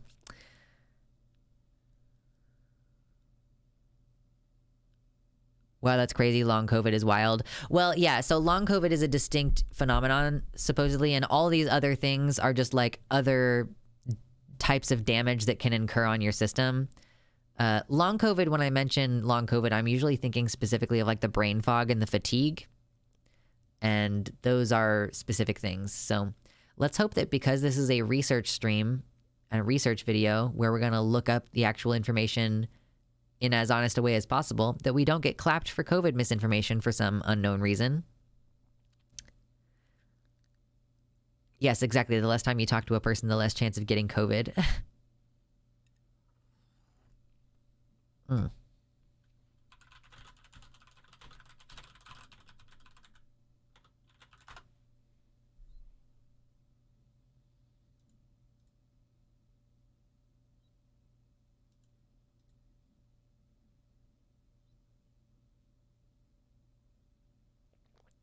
For me, I can't tell if I have long COVID because I already had brain fog and fatigue before COVID started, and still do for that matter.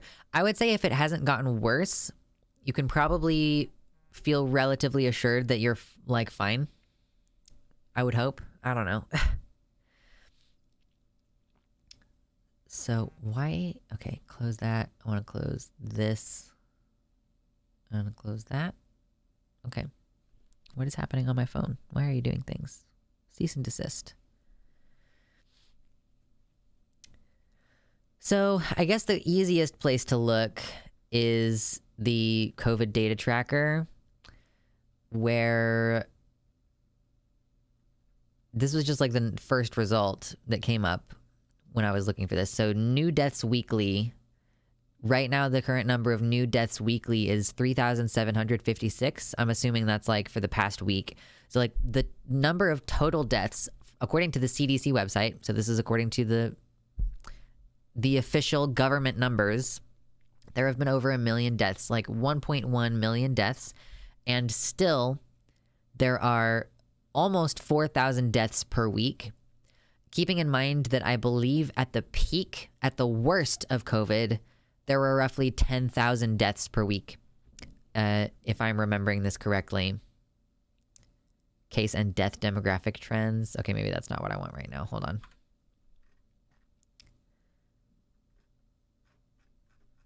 I want to like see this over time. Okay, so weekly trends in number of COVID-19 deaths in the United States reported to the CDC.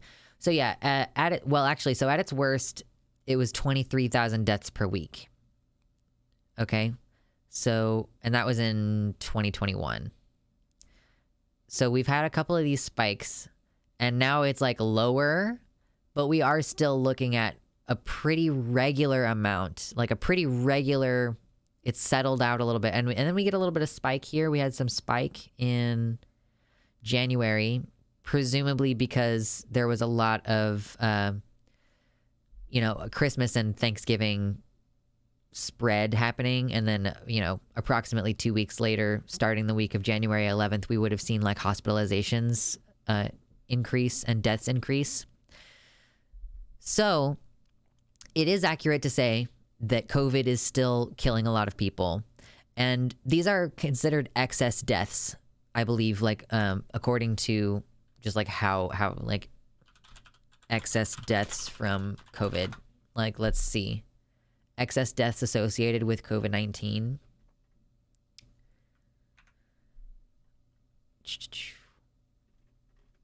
Let's see. Okay, so this is showing weekly number of deaths from all causes. Booster updates 15%. Yeah, they're not doing good messaging on the new vaccine as well. Like, hey, if you're a person who lives, you should get the bivalent booster. You need to get the most updated type of booster for the COVID vaccine because it's a totally, like, it addresses newer versions of the virus that will not pay attention to your previous booster. You should also be regularly boosting to, like, show your immune system, hey, it's like when you get a booster or a vaccine or whatever, it's like your immune system is like a bouncer, right? Who's like, he's standing at the door and he's like looking at all the people coming in. And the vaccine is basically like a picture of the virus that you want the bouncer to kick the shit out of. And it's just like, hey, this is COVID. Like, I just want to remind you, this is COVID. This is what he looks like now. He shaved his beard. But I still want you to beat the fuck out of this guy if you see him and get his ass out of my establishment, okay? And then your immune system, when it sees COVID, it's like, you shaved your beard, but I know you, bitch. And that's how that's how vaccinations work. So it doesn't actually prevent you from coming in contact with COVID. It just means that your body is prepared to fight it off, right? It must needs be remarked, you should get the booster. Yeah, you got to show your immune system like, hey, he shaved his beard, right? So anyway, looking at the weekly number of deaths from all causes, this is going back as far as May 2018-ish. So we had there was like a spike of excess deaths there. What is this line? Okay, upper bound threshold for excess deaths is this red thing. Average expected number of deaths is this orange number. This like orange line. This is like predicted number of deaths from all causes. So this is the like predicted number of deaths from all causes, or like, I guess since it's in retrospect, this is the deaths from all causes. And then the plus sign here is indicating times when the observed count went above the threshold. Like, we expect there is apparently almost like an annual trend of an increased number of deaths shortly after the holiday season, like in the very early spring, or actually like late winter, January, February is when this spike tends to occur. So that's like a normal ebb and flow year by year, except over the past couple years, we've had a large number of excess deaths. Like, what's the distinction here? Average expected number of deaths. Predicted weighted number of deaths. Okay, yeah, so like, here, normally it should be like 60,000 at this time of year right here, looking at January 2021. It should be like 60,000 deaths, right? But then in actuality, what happened is like 87,000 deaths. And then over here, in February last year, normally we would have an expectation that we would have like maybe, again, like 60,000 deaths, maybe 63,000 deaths. And then in actuality, what we had was 85,000 deaths. So yes, there's a clear amount of excess that these are people who would not have otherwise died for the most part. Like, these are people who otherwise would not have had a heart attack, who are suddenly having a heart attack now or whatever, like associated with COVID. And I don't actually know how well those are being reported. When I've seen some claims that people will have a sudden cardiac event. So we're going to look into that a little bit later. But the idea of somebody having a COVID-related sudden cardiac event, I don't know if they die of a heart attack, if that is considered part of COVID-related deaths or not. So, okay. So yeah, there is definitely a very clear indication here that deaths are continuing to happen from COVID specifically in numbers excess of what we expect for the average of the last 3 years. So far, I've been extremely lucky and haven't gotten COVID. Try to hold on to that streak. Like, as long as you can, like, hold on to that streak. Okay, and I also want to look at changes in reporting, because if we're still showing consistent numbers of deaths, and I still think that those might be underreported. So, like, I don't know, changes in COVID death reporting. I have heard that they're working, Emily, on an aerosolized vaccine where they like spray it in your face and you breathe it in.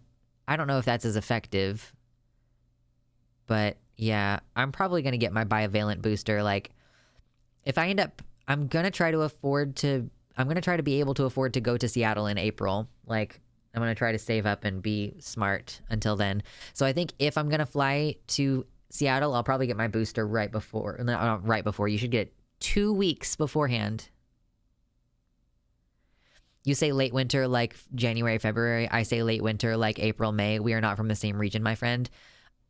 I find it like irritating when it's snowing still in May, but I think that might just be wishful thinking. Like, March might be the latest of April. Sorry, March might be the latest of winter, and then April is when spring starts.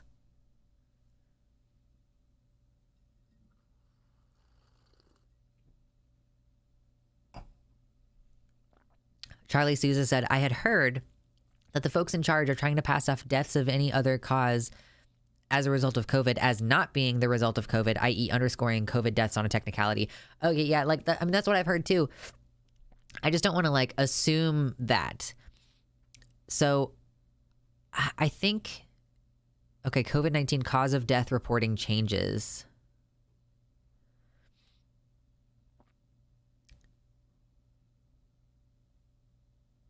I'm reading something a little bit real quick.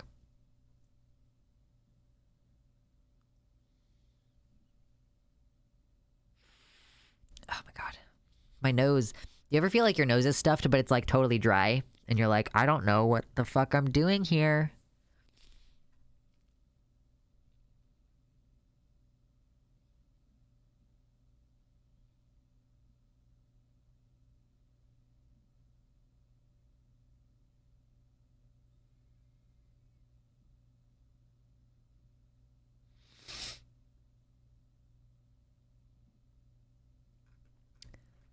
Okay, so this is from the Tacoma Pierce County Health Department. And this is just, I'm going to, I will continue to look for more resources on this because this is just going to be, obviously this is just one thing. And this is pretty early on. This is from June 2020, where initially anyone who had a recent COVID diagnosis and died, COVID-19 was considered part of their cause of death. And then a few months into it, they were like, okay, we're actually going to remove these unconfirmed COVID-19 related deaths from mortality data. So that was one.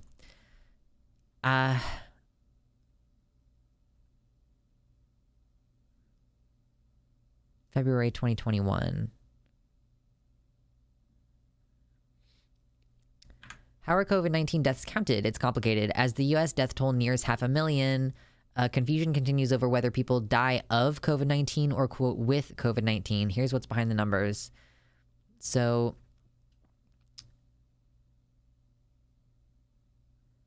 there are charges that the COVID-19 totals were inflated by deaths from other diseases and even auto accidents if the victims happened to have COVID-19. Federal and state governments gradually altered such policies over the spring and summer to say that in order for a death to be counted as a COVID-19 death, the disease had to have played a role. Still, people wonder what determines if COVID played that role. Many people still doubt the official totals, with some claiming that they're inflated as part of a conspiracy. I am of the opposite opinion. I am of the opinion that we are underreporting the number of deaths as an attempt to create a narrative like COVID is not as big of a deal because the people in charge are not willing to put the economy on hold for 3 whole weeks in order to eliminate COVID. Anyone else deliberately not taking care of themselves tonight, you all should be good to yourselves. But I am sitting here drinking even though I know it's going to make me feel like shit. So whatever.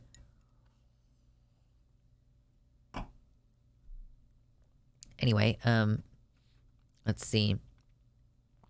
Yeah, the death certificate process is just like difficult. The document reflects a judgment that weighs the roles of multiple conditions, taking into account a person's medical history along with their most recent medical data and symptoms. Emily, you are on the chat on screen. You're on it. Let's see. COVID-19 cases can paint lots of gray. In an instructional video for filling out death certificates in cases that might or might not be attributed to COVID-19, the CDC advises health professionals to, quote, use your best clinical judgment. So how death causes are recorded. Part 1 asks for the immediate cause of death, followed by, quote, any conditions that led to the immediate cause. For example, in some COVID-19 cases, the immediate cause is an affliction that arose from the disease, such as pneumonia, while COVID-19 gets listed under that as an underlying condition that led to death. In other words, COVID-19 caused the pneumonia. Part 2 asks for conditions that did not set off medical events that led to death, but contributed in some other way. Here, COVID-19 appears as sort of an accomplice to a fatality that was probably going to occur from something else, such as a pre-existing terminal disease, albeit later than if the person had not contracted COVID-19. Yeah, that'll be interesting to look at as we continue this little research segment here. Yeah, be good to yourselves while I make myself feel like shit. Exactly. Do as I say, not as I do. I'm of the opinion that the lower levels of healthcare could not possibly do any sort of coordinated conspiracy theory because we would have seen evidence. You know, try to do a group project and see how that works. So COVID-19's role in death is perhaps most clear in an ICU. By the time COVID-19 patients get there, they are suffering severe symptoms of the disease and have probably tested positive for it. They might die from septic shock, which is a faulty immune response causing tissue damage, and organ failure, which has been linked to COVID-19. But when you go back to the reason they came to the hospital and got so sick, it's COVID. If you go back to the root cause, it's COVID. The assessment is often less clear in emergency departments. Some patients there are treated with no time to test them for COVID-19. Some do show obvious and severe COVID-19 symptoms or have a previous diagnosis of the disease, and we do put that on the death certificate in those cases. Others, however, have no COVID-19 symptoms or previous diagnosis. For those who die from a heart attack, for instance, the role of COVID-19 might never be determined unless there's a reason to run a post-mortem test for the disease. As for those killed by trauma, such as accidents and assaults, the test wouldn't matter, obviously. So there is a concern in this article, or by one of these people that was influenced, or that was interviewed, that the role of COVID-19 in something like a heart attack might not be recorded as such. So the numbers that we were looking at here, it's, possible, if not likely, that they are,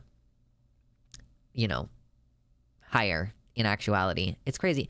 The lowest it's been in the past 3 years, like the lowest the weekly death rate for COVID has been in the past 3 years was 1 week in July of 2021, where there were only 1,700 deaths, like 1,690 deaths. That's the lowest the number has been. Was a couple years ago. So yeah, I don't know. I'm just concerned with the idea that our consent is being manufactured. So let's look at long COVID now. Long COVID.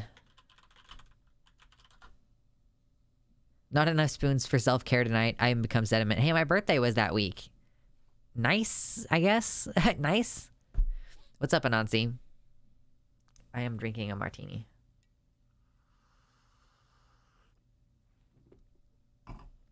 Yummy. I didn't really think that this was going to be, like, the most entertaining of streams. Who is this from? University of Minnesota. Okay, so one thing that I was curious about is long COVID, and specifically the brain damage that is associated with long COVID. Because as I understand it, if you suddenly have memory problems and you didn't used to have memory problems, or if your memory problems are suddenly worse, that's brain damage, baby. That's what that is. That's brain damage. So I was curious to look at, like, okay, I was promised stunts. No stunts. So for these 4 new long COVID studies revealing that 10% of French patients infected early in the pandemic still had symptoms 1 year later, showing that SARS-CoV-2 can profoundly damage the brain for months, and very stressful events exacerbate persistent symptoms. So this is looking at 4 different studies out of France, showing that in total, 3,972 people had tested positive for SARS-CoV-2, with 66% of them reporting at least one symptom during their infections. Of those participants, 32% said that they had at least one COVID symptom for 2 months or longer. So the estimated proportion of participants who had at least one lingering symptom was 18.4% at 6 months, 10% at 12 months, and 7% after 18 months. Among participants who had symptomatic infections, an estimated 33% had more than 5 symptoms 1 week after infection, falling to 2.8% at 2 months. So only 2.8 still had more than 5 symptoms after a couple of months. Estimated 97% of participants had weakness, 94% had impaired attention or concentration, and 77% of those with memory loss reported symptom resolution at 1 year. Okay, so 97 of those with weakness, 94% with impaired attention, and 77% with memory loss, they reported symptom resolution at 1 year, which is good to hear. Like, maybe it's not totally permanent brain damage, you're right? I got deep trauma, long COVID, and a weed addiction. I just embrace the chaos now. I mean, you do what you got to do to make it through the day. So that's one. So cognitive deficits even after mild COVID. 2 studies presented this week at the Society for Neuroscience annual meeting in San Diego describe profound brain damage that lingers for months after COVID-19 infection. In one study, Mexican researchers used functional magnetic resonance imaging, fMRIs, to assess the sensory motor brain regions of 240 children aged 10 to 13, so children infected with SARS-CoV-2 in the previous 4 to 15 months. Relative to controls, COVID-19 patients still required more resources in 3 areas of the brain. So they're requiring more resources from the brain in order to like accomplish the same tasks, I assume, is what they're seeing on the fMRIs.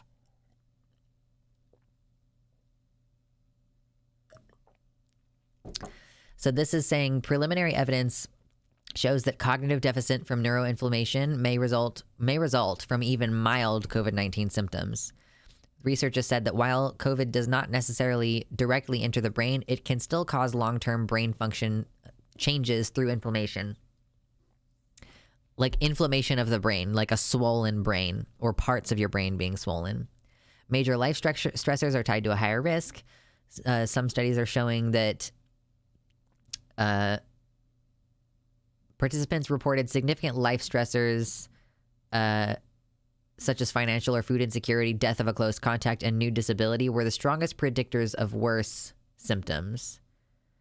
We're looking at depression, fatigue, and sleep scores and persistent symptoms.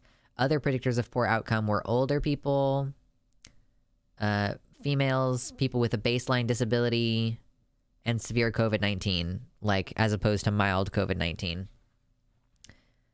I don't care about the economy more than people, but they're unwilling to shut down the economy for 3 weeks. Yet it is estimated that long COVID will cost the economy an estimated $3.7 trillion. I had brain inflammation in 2020 and I didn't have COVID.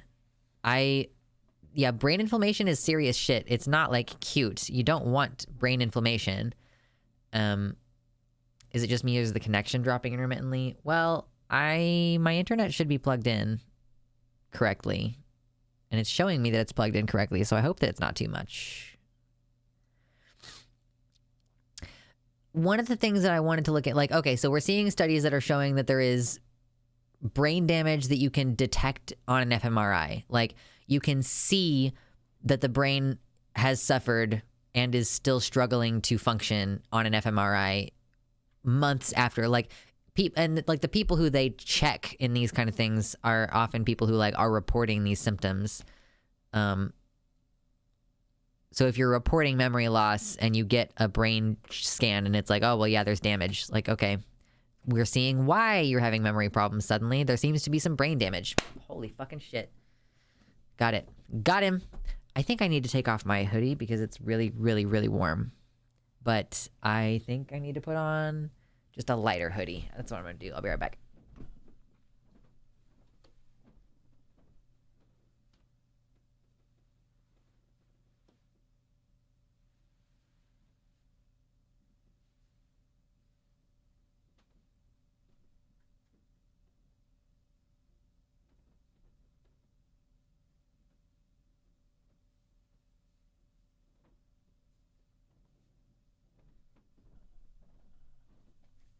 yes. I am comfy.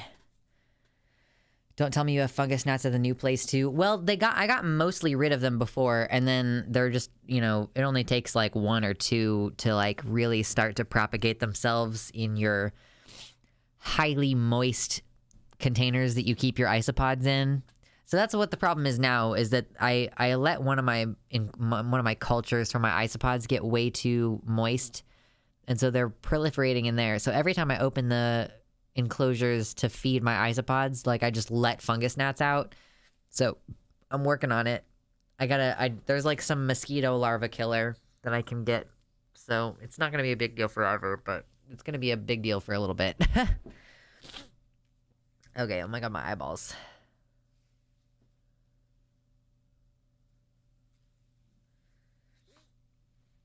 Okay. Now that I've changed my hoodie, I wanted to look at the prevalence of long COVID. Like how many people reported long COVID? Lux growing cordyceps as revenge for poor COVID response.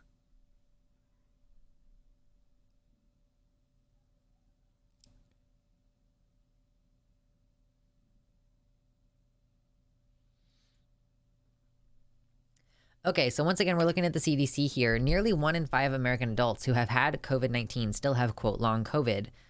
So for all U.S. adults, the new data is showing that overall 1 in 13 adults in the U.S. have, quote, long COVID symptoms, which is defined as symptoms lasting 3 or more months after first contracting the virus, which they did not have prior to their COVID-19 infection. Older adults are less likely to have long COVID than younger adults. That's fascinating. Nearly 3 times as many adults ages 50 to 59 currently have long COVID than those age 80 and older. That's interesting.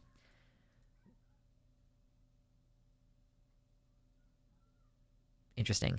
Women are more likely than men to currently have long COVID. Well, stress can make it worse, so that makes sense. Well, interesting. Bisexual adults and transgender adults were more likely to have current long COVID symptoms than adults of other sexual orientations and gender identities.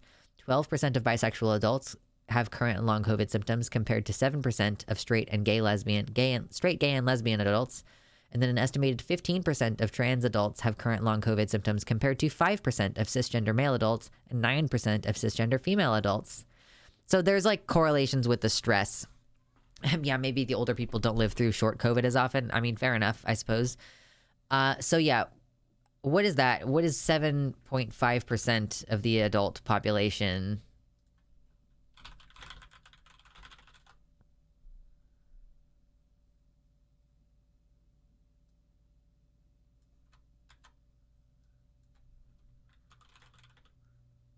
Hold up. We're going to do some math. We're doing math.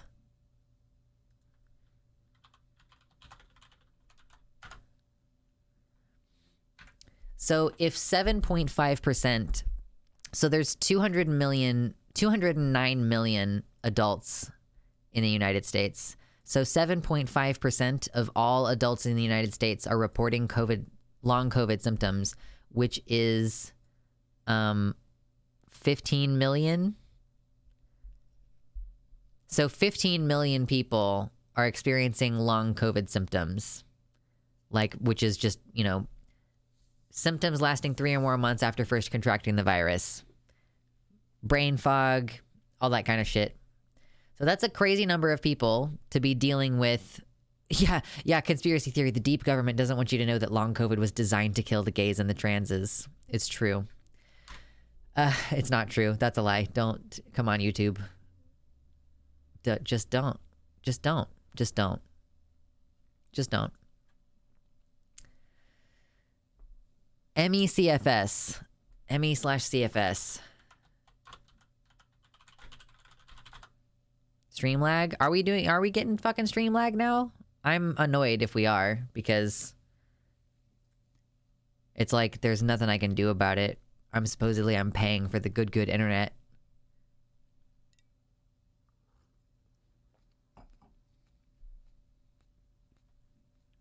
Vicky says no lag. Just a little hiccup? Okay.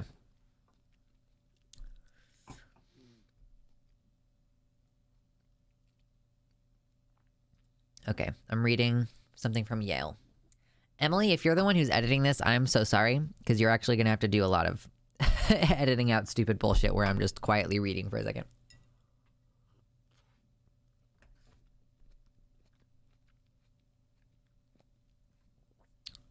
Okay.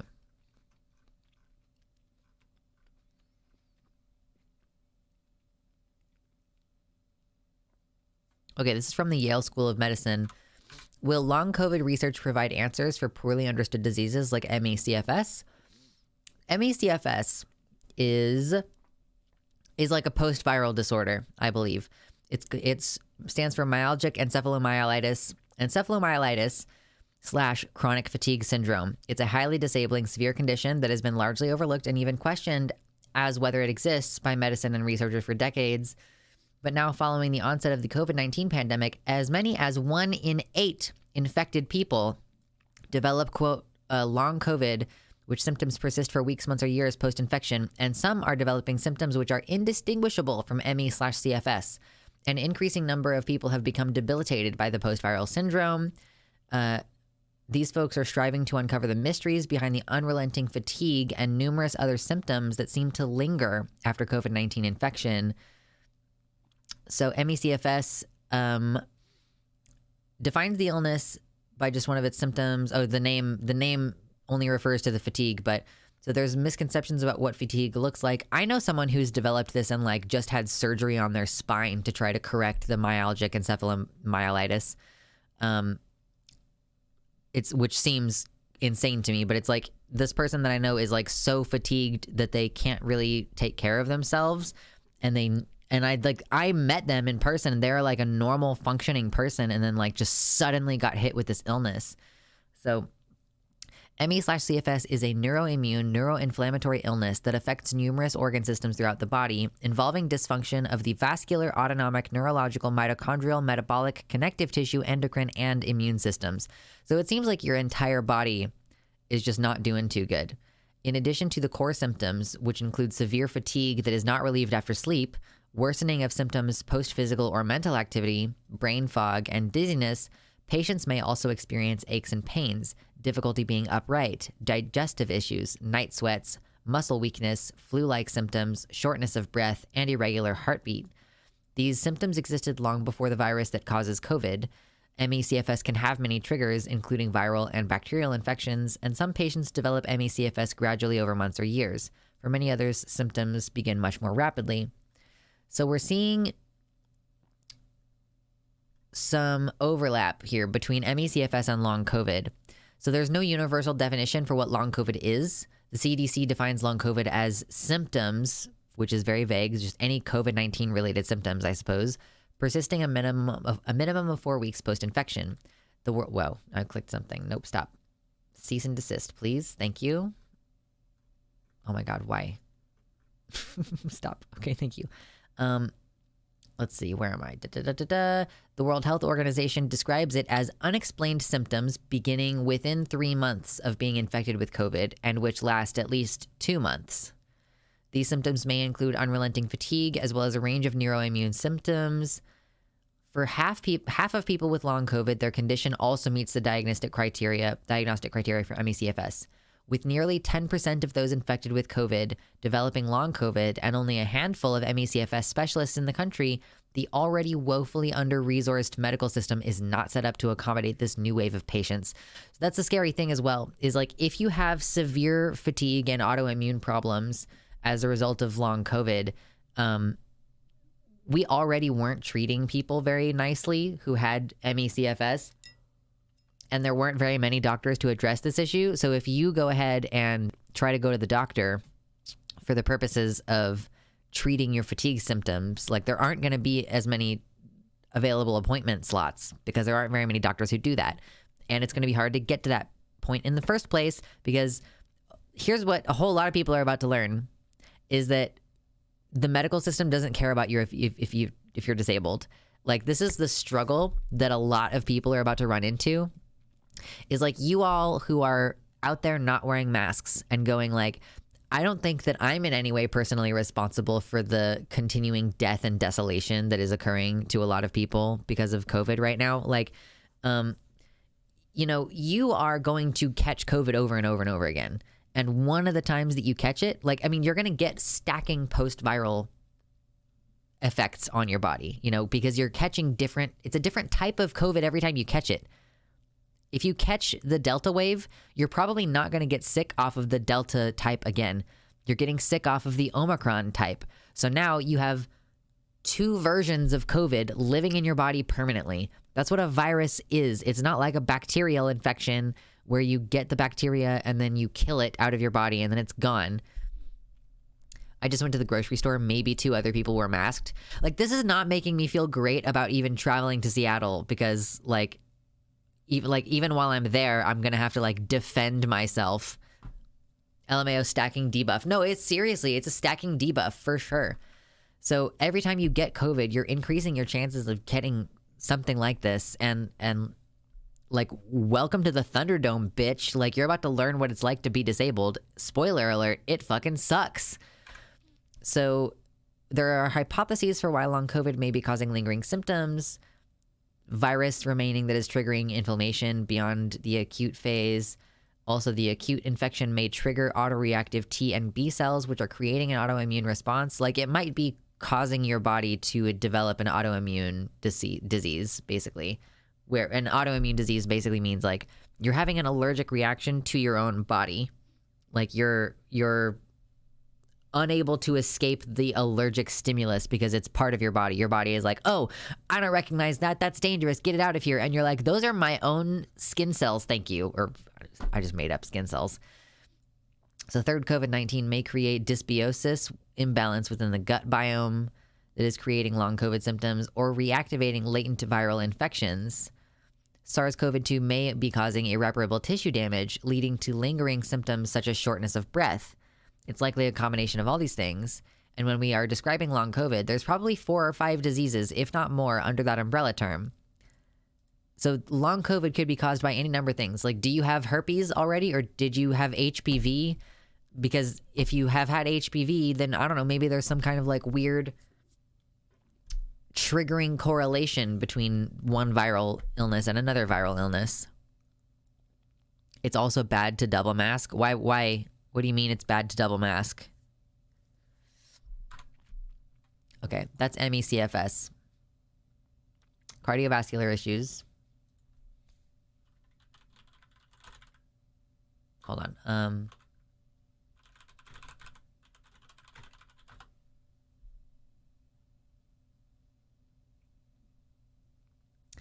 They also think there may be a link between COVID and POTS and COVID and stroke. Yeah, so I didn't have POTS on the list of things to talk about because I already mentioned that at the top of the stream. Like, I have POTS and I've had POTS since before COVID was a thing, but COVID can also give you POTS. Like, it can give you, because it confuses your immune system, like, and your like autonomic processes, like, that's what the issue is with POTS. And then COVID and stroke, we're actually about to get into the COVID and stroke thing right now. First, I wanted to talk about heart attacks, but we're talking about the cardiovascular damage that COVID can do. So we're going to look at blood clots, heart attacks, and strokes. Like, blood clots, a heart attack and a stroke are both a type of blood clot, right? POTS, I know, it's true. I'm canceled for endorsing the devil's lettuce by saying that I have POTS. True. Oh man, you know what I'm really excited for is to eat after stream. That's going to be great. I don't actually have anything ready to cook though. Maybe I should pull some meat out of the freezer real quick.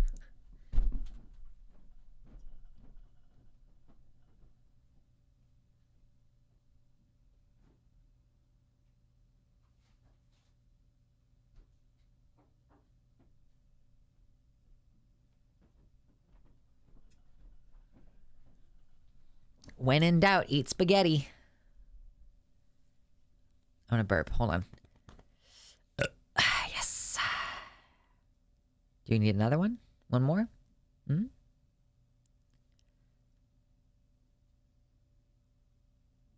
You get that feeling where you're like, I'm gonna burp. No. Am I gonna burp? Am I gonna burp? No. No. Okay.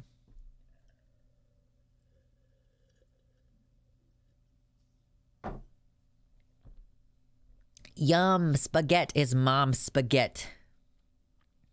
My hairdresser had a migraine, so I didn't get a haircut. I did eat dinner though. Yeah, like again, I don't want to, I would not get a haircut right now. I don't want to be that close to anybody. I want to make tacos later. Ooh, I do have like refried beans, but I don't have any, I don't know. I have like refried beans and ground beef and taco seasoning. Well, at least I have enough. I have the ingredients to make a taco type seasoning. And then I have like salsa and sour cream and cheese. Well, so I guess I have most of the things that I could.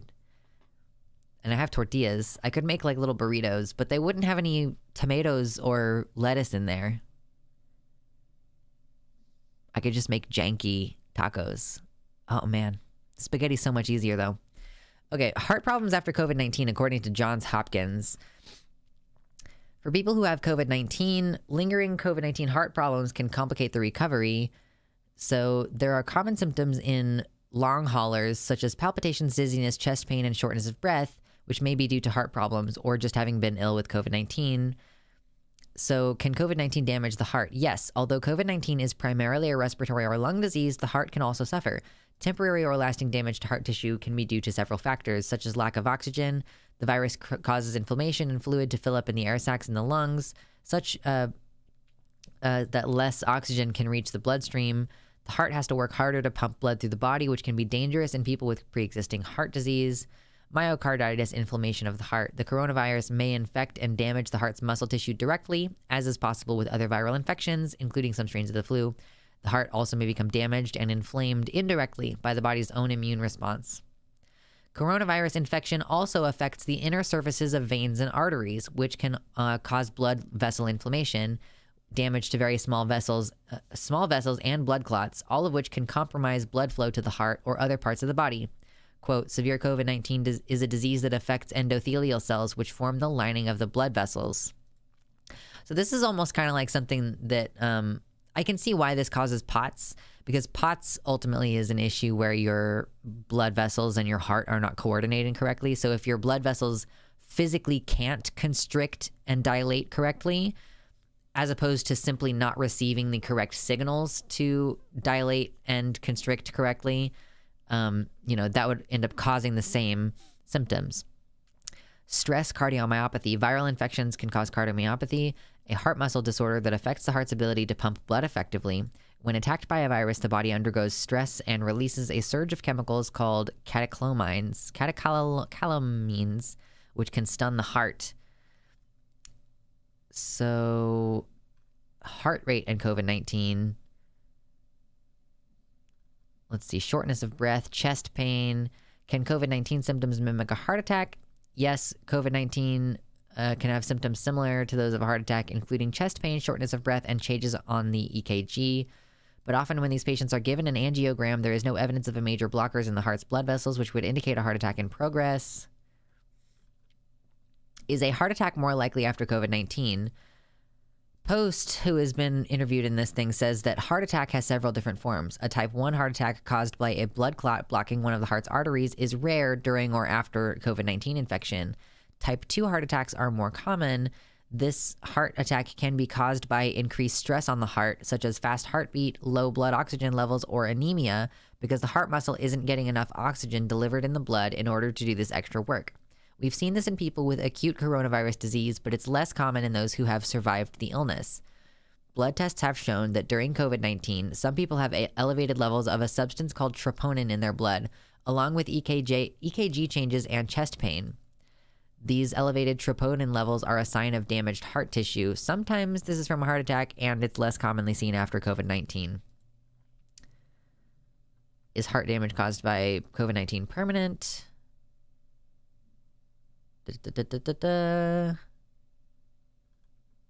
So this is saying that like the chance of heart attack is perhaps lower than I thought it was. But that also is related specifically to heart attacks. So so it was saying that heart attacks from COVID are more often the kind of like your heart is just weak and anemic rather than being caused by a blood clot. Although COVID can also cause blood clots. So if you don't have a family history of blood clots, you could suddenly have a blood clot. Will this be a segment? Probably. I mean, I don't know why it wouldn't be, because I'm trying to justify. I mean, like, honestly, part of the reason why I'm making this video is that I'm trying to justify how fucking pissed off I am about this issue. Like, I'm mad. I'm big mad. And you can see it on my Twitter. If you've seen any of the shit that I've been retweeting in the last couple days, like, I get big fucking mad about COVID-19 and the fact that nobody fucking cares anymore. And so when I get some liberal in my comments who's like, I don't think I'm personally contributing to a mass death and disabling event by not wearing a mask everywhere I go. Like, yeah, buddy, sorry, you are. You are. And I'm mad at you for it. Like, okay, here's the thing. I have health issues, which means that I can't participate in society without risking my death if I go out and catch COVID. Like, when people are like, oh, you just want to punish people, like, this is where I get big mad. People are like, ugh, you just want to punish everybody and force everybody to wear masks. This is like not a reasonable request. Like, so what you want is for me and you, for that matter, to risk dying anytime you go out of your apartment. And like, not even anytime you leave your place. Like, if you are renting and you need maintenance done, like, what am I going to do if a maintenance person comes over and doesn't have a mask? Do I just have to accept like someone entering the only sacred space that I have and let them shit up the place with their disgusting air? Like, there is literally like, at a certain point, there's literally nothing you can do. Like, I'm not trying to say I want to punish people and like, why do you even think that wearing a mask is punishment? That's such fucking insane, delusional behavior. Okay, here's the thing. I'm going off on a tangent. I was going to try to keep this a little bit more focused, at least for like the most of it, because I've already demonstrated plenty without even going further into it's literally going to shorten your lifespan by making you age 10 years earlier. We haven't even gotten to that yet. But like, the idea that I'm trying to like punish you, like, why do you think that doing something to prevent death is a punishment? Like, what fucking psycho bullshit are you on that you think that like being like having a very basic consideration for the fact that your actions affect other people? Like, do you genuinely think that wearing a mask is that much different than wearing like pants to cover your genitals in public? Or like, you're required to wear shoes a lot of places that you go to, right? Like, is that draconian fucking fascism, or is it a public health issue? Yeah. Some people are like, oh, I can't wear a mask because such and such. And then you show them a video of a guy wearing 10 masks running a mile with asthma. And it's like, shut the fuck up and wear the mask. I saw a guy who was like, I have severe allergies and I'm a marathon runner and I have to wear like a really intense mask, like a really with big, strong filters. And yet I run marathons, right? Like, I personally have a problem with you. If you're one of these people who's like, I've decided to stop wearing a mask and I think that I'm not contributing to a mass disabling event and the deaths of thousands of people per week, like, I have a personal problem with you. I don't think that I'm going to be able to be friends or even really friendly with people who disregard their responsibility to their fellow human beings to this extent. Like, here's the thing.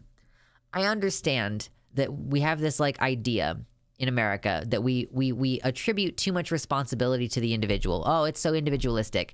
But here's the thing. Collective action is comprised of a shit ton of individual actions. There is no community action without your participation. This is the bystander effect. Like, you just think, oh, everybody else is not paying attention to this death and disabling event, so I don't have to. Yeah, safety is freedom to not die. Like, safety is freedom. Yeah, like, if you actively are working to make the world unsafe for me, which you are, if you're the type of person who's going out, not wearing a mask at the grocery store, and like not testing for COVID when you start to feel sick, and like going places even when you feel sick, like, you are making the world less safe for me and for a lot of other people, and you're compromising my freedom because I don't have the freedom to make that choice unless I'm willing to die. Like, I don't have the freedom to choose to go to some giant event indoors. Like, you know, I used to be the kind of person who went to conventions. I don't have the freedom to go to a convention unless like I'm going to risk dying. And some people say like, oh, well, you take risks every day, but like you're forcing me to take that risk. You're saying like you have to be willing to die in order to participate in society because we refuse to do this very basic thing of just wearing a fucking mask. Like, you're a disgusting human being if you really are that like if you're prioritizing your comfort, your discomfort at wearing a mask over the like disabling event that you're participating in. Like, I don't normally say shit like this, but like truly, I hope that you catch COVID over and over and over again and that you come to learn what it's like to be too disabled to work a regular job. Because I already know what it's like to be too disabled to work a regular job. I look forward to the day where you have to grovel and beg for basic fucking consideration from society.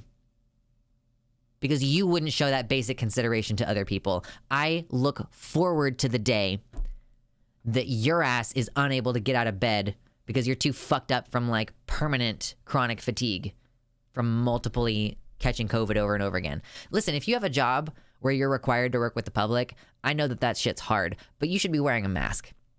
Protect your own health. Protect the health of every single customer.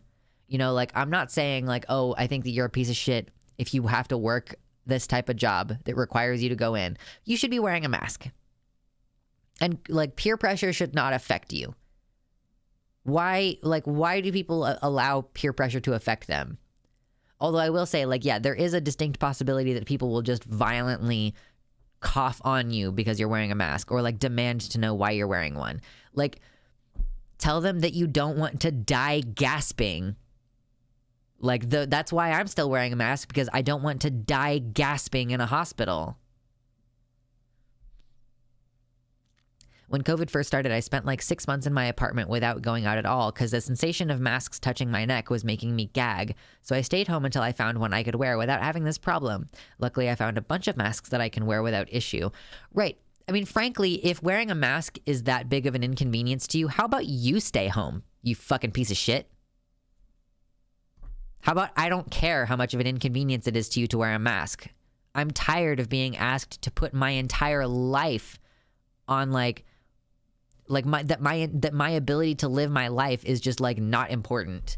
That like society will condemn me to a life inside my tiny apartment where I can't even invite people over because maybe I'll invite someone over whose partner who they share a bed with currently has COVID, and like they won't tell me, and I'll have to find out because someone they know posted about their partner having COVID. Like, that literally happened to me recently, where like my partner was going to have someone over to his house and that person's partner actively had COVID. And the only reason why any of us knew like that there was going to be COVID involved, like, was because one of their family members was posting on COVID about like, oh, so-and-so has COVID. And I'm like, I'm sorry, that person lives with the person who's supposed to be coming to visit, right? Like, they should have just kept masks mandatory. Yeah. Like, I don't understand why we're being expected to cater to the fifis of people who don't want to wear masks. Like, okay, grow the fuck up. If you don't like wearing a mask, why don't you stay home with your disgusting fucking germs? That time a repair guy came to fix the tub and he asked me why I was wearing a mask. Like, hello, there's a pandemic. That's what I mean. Like, I feel like I would have to get an N95 and like attach it to the door and be like, maintenance person, you're not allowed in my apartment unless you're wearing this thing. Which is why I'm gonna probably not call for. I usually don't want to call for maintenance anyway because I don't want somebody in my fucking space. But I especially don't want to invite someone into my space right now with everything going on with COVID and like RSV and everything else.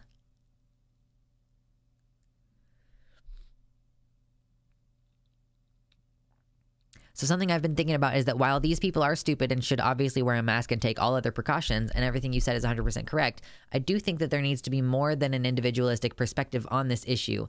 I think, that it may be worth addressing the systemic reasons people are unlikely to wear a mask, like that peer pressure and the right-wing narratives. God, yeah, these people are so fucking sensitive.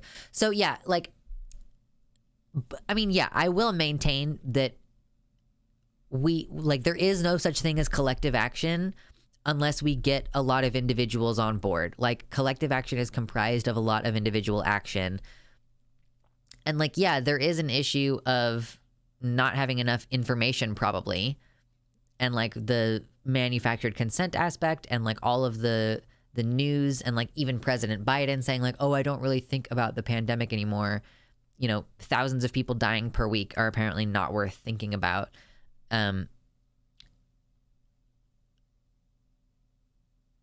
Like I can make a systemic critique, I guess.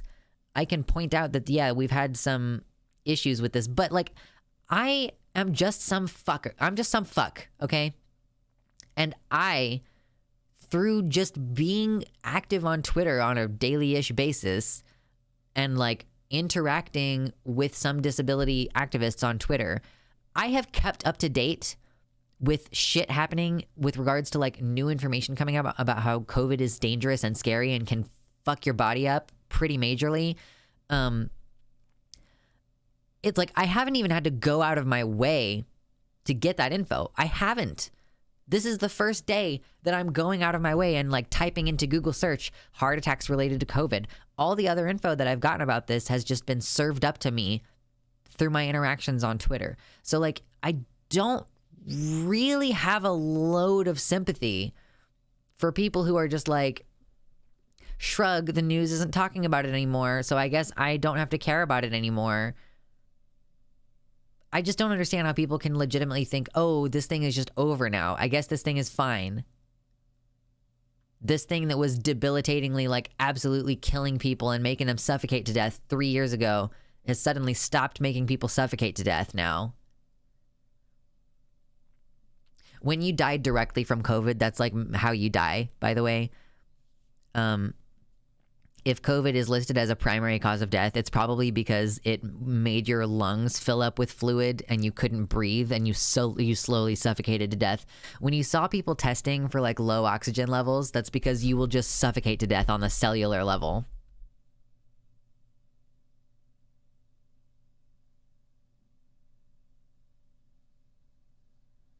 Holy shit, Anansi, that sounds insane.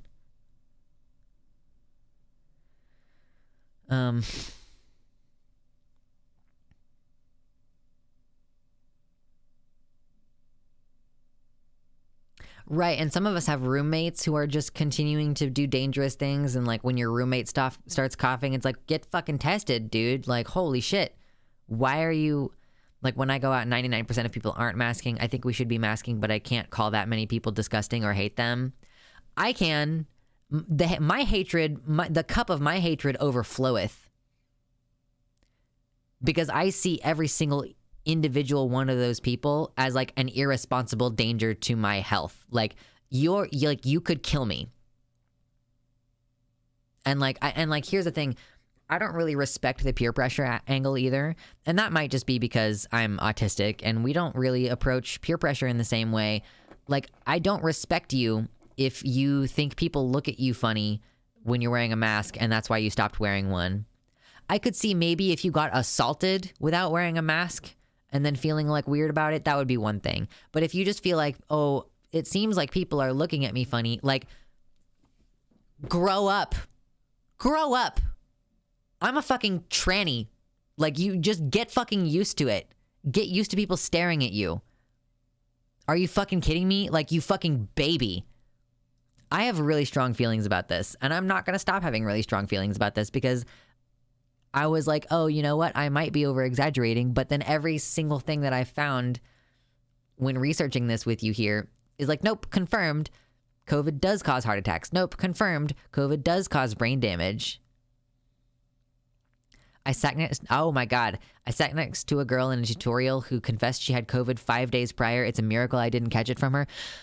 people, yeah, and like the CDC messaging has changed, and I will admit that like I'm sure that part of this is people feel comfortable trusting the government.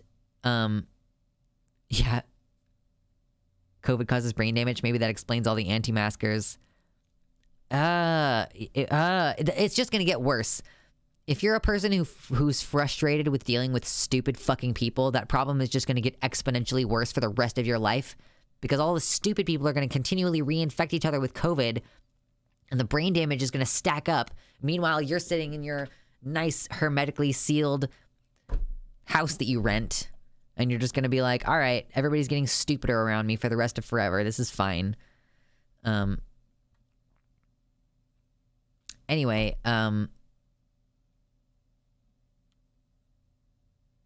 oh my God, having a housemate who doesn't even bother to like prevent you from getting COVID when they know they have COVID, like that's fucking insane. I'm not saying we should give in to peer pressure, but I feel like people being apathetic this way is in such a widespread fashion is likely a result of systemic factors. I think that's probably fair. But I'm not like any less angry about it. Especially because when I try to talk to people about it, they act like fucking morons. Like, people just are so stupid about this issue that it's really difficult for me to feel any level of sympathy and to not just be like, well, you clearly don't have empathy. Which probably isn't smart in terms of, like, trying to argue for this, because people don't like feeling confronted with the idea that they've personally done something fucked up. But no, I'm going to stick to it. If you personally don't wear masks and you don't think it's a big deal, fuck you. I'm not sorry. Wear a mask, you piece of shit. I'm not going to back off of that. I'm sorry. Like, leave my fucking community if you're one of those people. Seriously, get as far away from me as humanly possible, because you are contributing to mass death.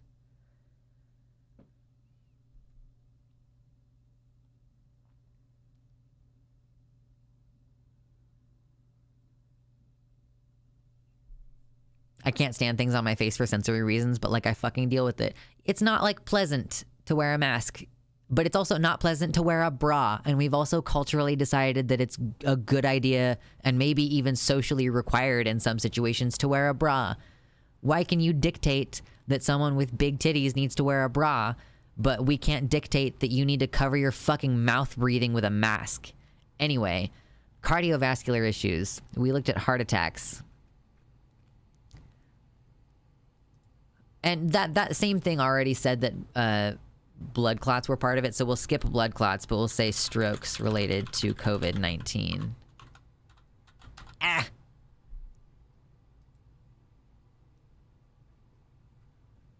Healthcare.utah.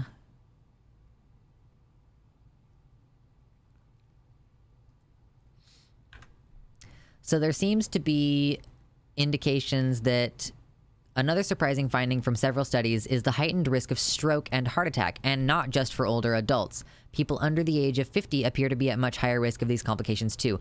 You think of heart attacks and strokes as being like an old people problem, but there is this higher prevalence of, you know, the posts that I see on Twitter tend to be like, wow, my coworker who's 28 years old just had a heart attack and like dropped to the floor of a heart attack in the middle of a shift.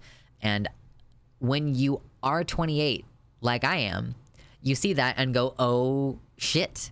Like, me being young, relatively, doesn't protect me from having severe COVID death reactions. Like death of COVID. Yeah, there won't be systemic factors if nobody's left alive. True. So one study published in JAMA in April 2021 found that the risk of stroke was more than twice as high for COVID-19 patients when compared to people of the same age, sex, and ethnicity in the general population.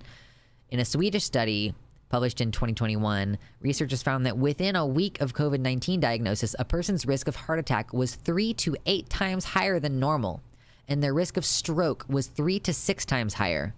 The study revealed these risks remained high for at least a month. The average age of people in the study was only 48 years.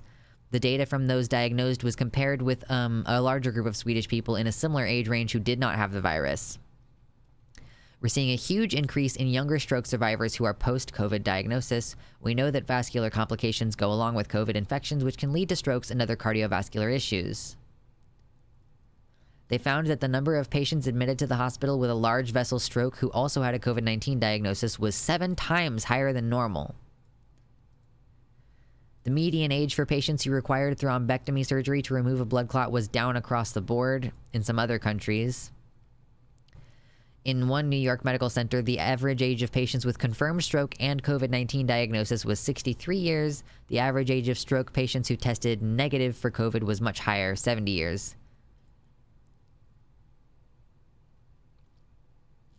My mom has been a nurse for a long time. She saw so many people, even in their 20s, come in with a slight cough and die before her shift was over 8 hours later. So many. That's the scariest thing. My parents have gotten COVID twice each. I'm honestly shocked I haven't gotten it from them. Or maybe I'm one of those asymptomatic folks. I mean, you might just have an immune response that's, or like you might just have not gotten enough of it. Like, you know, there's a number of things. This is so scary as someone with a family history of stroke. Right, like, and this is supposedly affecting people, like, regardless of their family history associated with stroke. See, many of the young people who suffer a stroke after COVID-19 diagnosis have few and sometimes no risk factors normally associated with stroke. So if you do have a family history of heart attack and stroke, then that's even scarier. But like, even like if you don't have any pre-existing risks associated with it, you can still get fucked up in this way from COVID.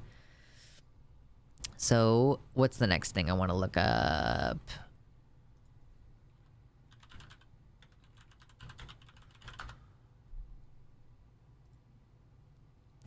COVID's hurting our hospitals. The healthcare system is struggling to handle all the COVID cases.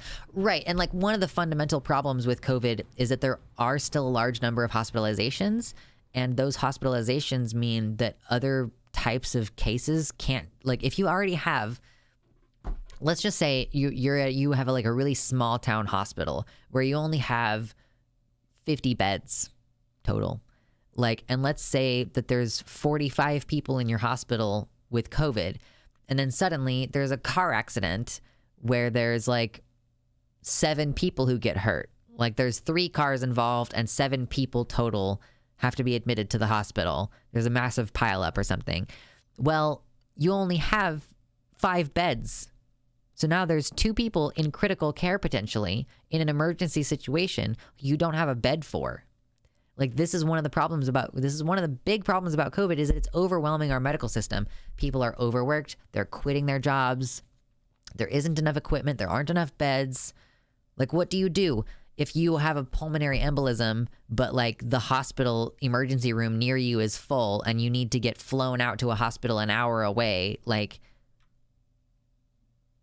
good. Like, I hope you survive on the way there, the hour that it takes to helicopter over there. And then I hope that you can afford the helicopter ride afterwards. Like, what the fuck are you supposed to do?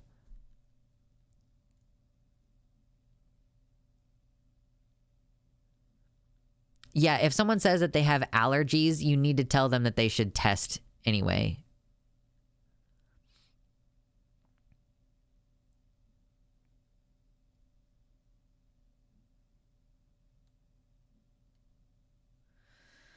Okay, so immune response. Immunological dysfunction persists for 8 months following initial mild to COVID SARS-CoV-2 infection. So, you know, we recently had this spike of RSV and people were like, wow, RSV was even more of a severe acute illness than COVID was. You know, I got way more sick with RSV than I did when I had COVID. Well, that might be partially because COVID does damage to your immune system. So then the next time you catch RSV or the flu, you get way more sick.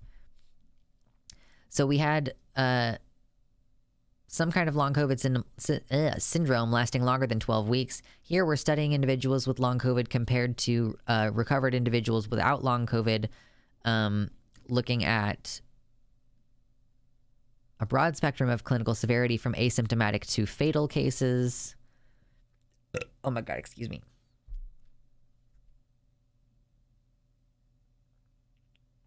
The burpiness comes and goes, right? Let's see.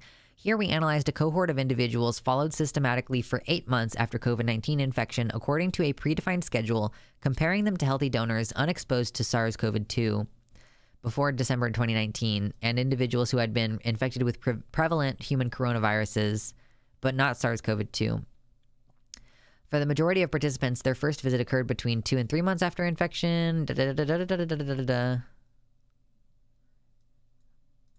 There was a 10% trend towards some improvement of systems over time in long COVID, but this trend was not statistically significant.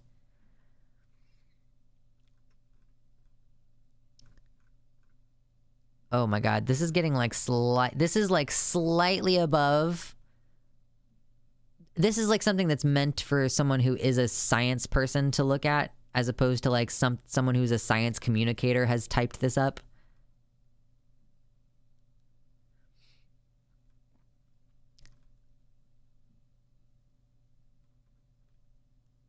I wanted this to be much easier to read. That's real technical reading. Yeah. I can do technical reading when I'm looking at laws, but with scientific shit like that, it's a little bit beyond my ken.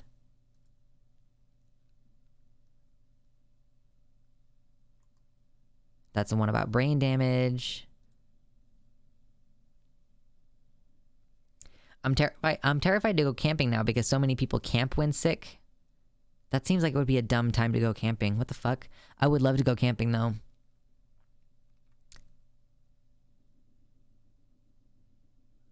Nah, that's not what I was looking at. Does COVID-19 really damage your immune system? Okay, this is a case where evidence might be lacking. Does COVID really damage your immune system and make you more vulnerable to infections? More vulnerable to infections was I'm not interested in I'm not really concerned about bacterial infection. Over the past month or two, many Northern Hemisphere countries, including the US and the UK, have seen a large wave of respiratory viral infections, such as RSV, flu, and COVID. Sometimes these infections can be very serious. The UK has seen a huge surge in hospital admissions during winter. Oh my God, please stop. This has led to some question as to whether COVID damages our immune systems. COVID and our immune systems. Many infectious agents have developed tricks to try to evade our immune system.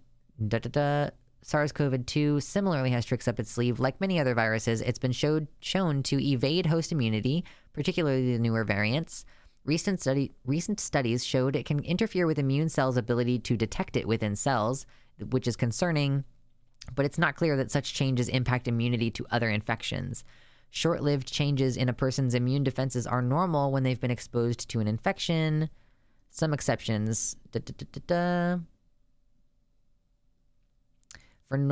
For some of these vulnerable people, the immune system returns to normal over the next 2 to 4 months. For a small subset of patients, particularly those who had severe COVID or with underlying medical issues, they retain some changes beyond 6 months after infection. Immunity debt. That's not what I was wanting to look at. Hold on.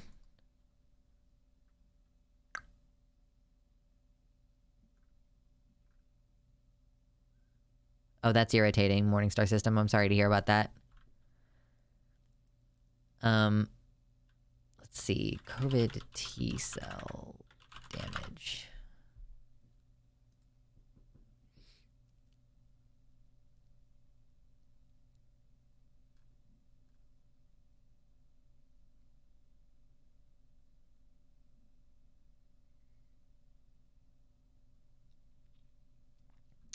Okay, it looks like there is not conclusive evidence as to the immune response, which I'm gonna look into this further in a minute because I do want to hone in on that when I'm looking at this segment of like issues that are specifically targeting children, which we'll get to in just a minute, actually. Looking at the immunity, because I have read about some things that are specifically targeting children with regards to COVID that could potentially be like pretty harmful. Let me see. What was the next thing?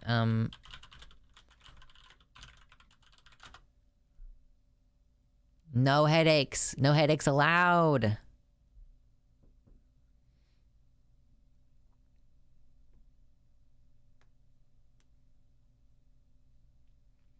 What do you see in the future for this? Frankly, I can't see people being responsible and deciding to wear masks again en masse, nor can I see the government actually enforcing this shit. Yeah, I mean, it's kind of like the same. I kind of view this the same way as the increasing hostility toward trans people in this country is like, there is no solution. There is no fixing it. There is only keeping yourself safe. That's all you have. You're going to have to wear a mask and not go places that you want to go and not see people that you want to see because it's never going to be safe again. Get the fuck out of here, bro. Holy shit. God damn it. Hey, Ramya, you're only 3 hours late. Don't worry about it. Like, the unfortunate aspect of this is that because I know the evidence, because I know the data, I'm just going to have to live a limited life. Because I don't want to experience the physical limitations involved with having COVID. Like, if I want to live healthily, like, I'm fairly comfortable with my situation. Like, to be honest, like, I'm an introvert. I like being in my own place by myself. Like, it's actually working for me a lot better than I thought it was going to. And so it's not a huge deal to me if I'm like, oh yeah, there's a concert coming that I would love to go to, but I won't go to it. Like, well, that's not too different from when I just couldn't afford to go to concerts, you know? I'm like still missing out on the same types of stuff because those things cost money. And usually I'm denying myself those experiences because of money. And now I'm denying myself those experiences because of the risk of dying from COVID. Yeah, exactly. And like there's less chance of encountering cis-normative bathrooms as well as less chance of encountering COVID when you stay at home. Like, my bathroom is truly a gender-neutral bathroom. Actually, I think my bathroom could be way cuter. Excuse me. Now that I'm thinking about it, I really think that I should make my bathroom, like... I mean, it's cute already. It just... There could be more stuff on the walls. Like, it could be decorated more. What kind of decorations do you put on the wall in a bathroom? You probably shouldn't put, like, any cloth. Yeah, I already stopped going to so many concerts because I'm too old to handle general admission anymore. If there's no place to sit, I won't go. Right. It's loud. It costs money. There's a lot of people there. There are other reasons to not want to go to a concert. So, like, I happen to be fine. Like, and again, I'm already disabled. So, like, I spend a good portion of my time just fucking managing my disabilities. Like, I have more than one. So I'm like managing my PTSD, or I'm managing my ADHD, or I'm managing my heart condition. Like, I'm fine with prioritizing my physical health over these experiences. I would love COVID if it ended transphobia. Well, I mean, it is taking out a large number of old people. So in some ways it is combating transphobia for us, but... And like, yeah, so when I go to Seattle, I might have to have conversations with every person that I plan on visiting with and be like, hey, I still really don't want to die from COVID. So if we go out to lunch, we should go someplace where we can eat outside. I'm going to be rolling the dice on that coming in April.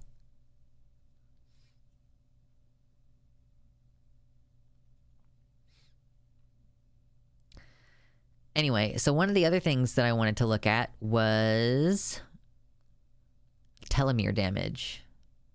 So telomeres are the parts of the chromosome. Like, they're the parts at the end of the chromosome, I think, that have to do with, like, it's like, it has to do with, like, replacing the ends of the cells, or, like, the ends of the chromosomes and making them stay healthy. And, like, gradually your telomeres just stop working so good. They just stop working so good, and then you start to get old and die of old age. Like, that's what dying of old age is. It's when your cells kind of like stop working the way that they're supposed to. They stop regenerating themselves at the same rate that they're supposed to. So one of the things that I had read about, and this looks like it's going to be another really highly technical thing. So is there a summary? Is there an abstract?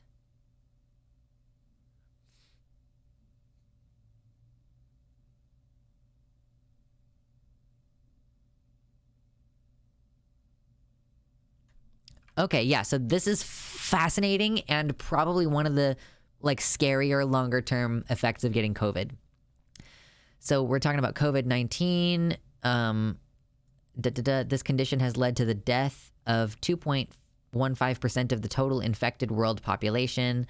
Among survivors, the prevalence of persistent post-COVID-19 syndrome is a common finding, including fatigue, dyspnea, memory loss, sleep disorders, and difficulty concentrating. In this study, a cohort of 117 COVID-19 survivors and 144 non-infected volunteers was analyzed using pyrosequencing of basically biological age determination. Telomeres are protective shit at the end of chromosomes that get used up through DNA replication. Loss of telomeres causes some aspects of aging and can increase risk of cancer, I think. Yes, that's correct. Right. Yes, it's the blueprints that are telling your body how to regenerate. Like, these are the bits that get used in DNA replication.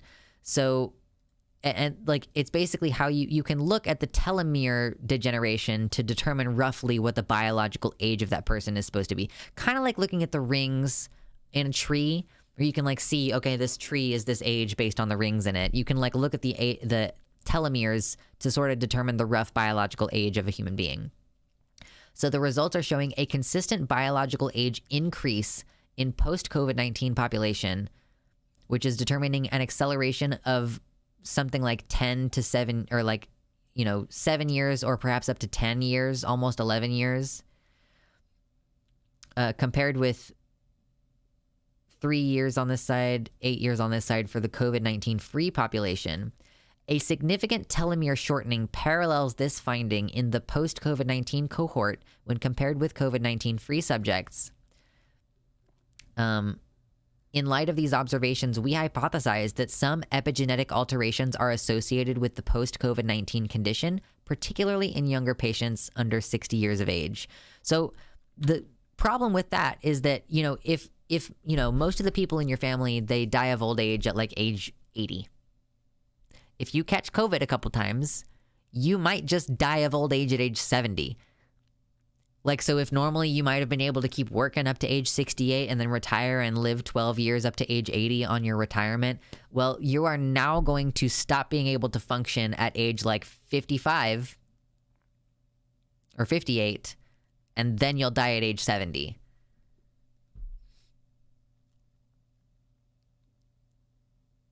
Some species have more telomerase, a protein that builds out the telomeres to basically repair telomere shortening.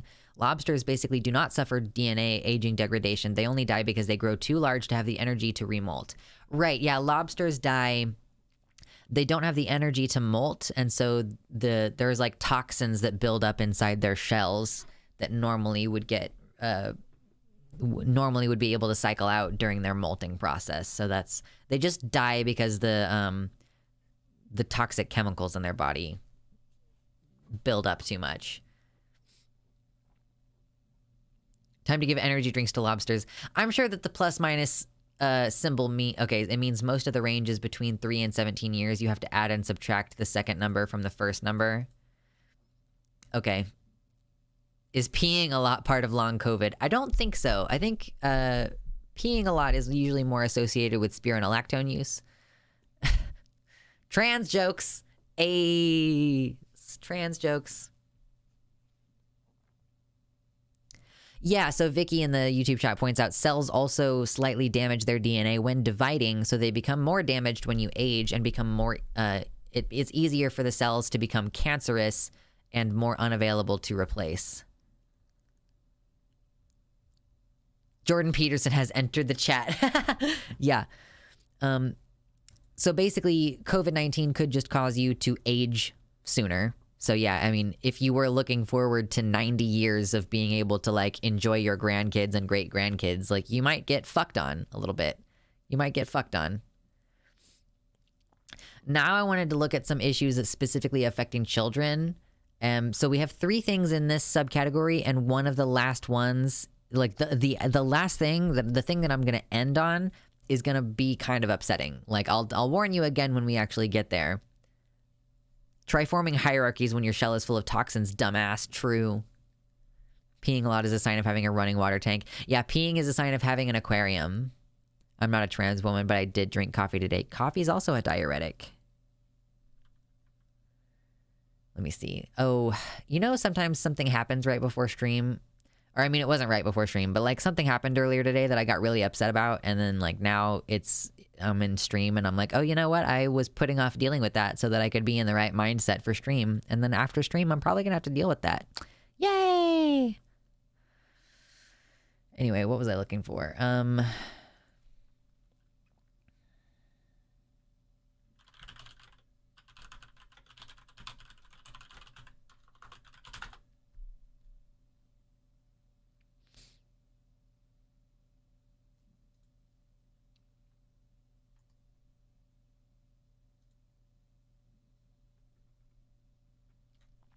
So one of the ways in which COVID-19 can directly affect children, young people, is that there is a risk for newly diagnosed diabetes greater than 30 days after SARS-CoV-2 infection among persons aged, so greater than 30 days after for persons aged less than 18 years. So yeah, this is a risk that particularly is posed to children. SARS-CoV-19 infection is associated. This is like the one way in which I'm dyslexic is this one symbol. This is the one way. So SARS-CoV-19 infection is associated with worsening of diabetes symptoms, and persons with diabetes are at increased risk for severe COVID-19. COVID might also induce newly diagnosed diabetes. So persons aged less than 18 years with COVID-19 were more likely to receive a new diabetes diagnosis greater than 30 days after infection than were those without COVID-19 and those with pre-pandemic acute respiratory infections. Non-SARS-CoV-2 respiratory infection was not associated with an increased risk for diabetes. Just remember, the crocodile eats the bigger number. Yeah, true enough. Let's see. So what are the implications for public health practice? The increased diabetes risk among persons aged less than 18 years following COVID-19 highlights the importance of COVID-19 prevention strategies within this age group, including vaccination for all eligible persons and chronic disease prevention and treatment. Because, like, the vaccination is supposed to prevent you from getting severe COVID, and we do see some correlation between severe COVID and a more high likelihood of you developing these post-viral complications. So yeah, we're seeing like all three of these things, that people are having worsening existing diabetes symptoms. People with diabetes are at increased risk for developing severe COVID-19 illness, and that COVID-19 infection might also induce newly diagnosed diabetes. And it's like, yeah, particularly for people younger than 18 years, meaning that, yeah, there is a specific danger in having children just in school without masks all the time. And that's that they could just have diabetes. And in the great old United States of America, you are also likely to not be able to afford your insulin for the entirety of your life. So good luck. Have fun with that. That's what they're always just telling us. Have fun. Good luck with your $300 or $400 a month prescription for insulin. Okay, here I wanted to look at immunity.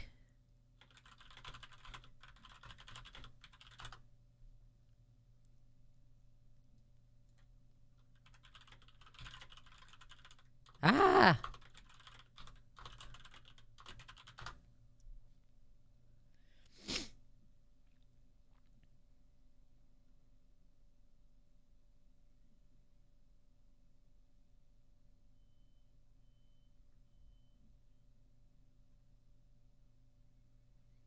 I'm doing a little bit of reading.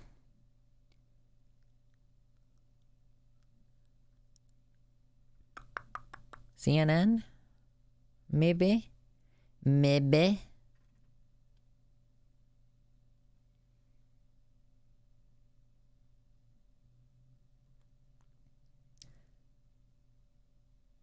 Okay, so there have been some indications that strep throat, which kids get strep, like, it's normally not super deadly, and it might be that it is slightly more deadly right now, possibly as a result of post-COVID like immune complications.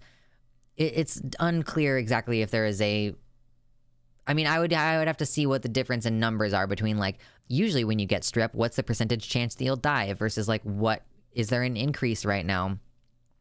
But we seemed to see, like, strep A is a bacterium found in the throat and on the skin. It usually causes fever and throat infections. Many people carry it without symptoms.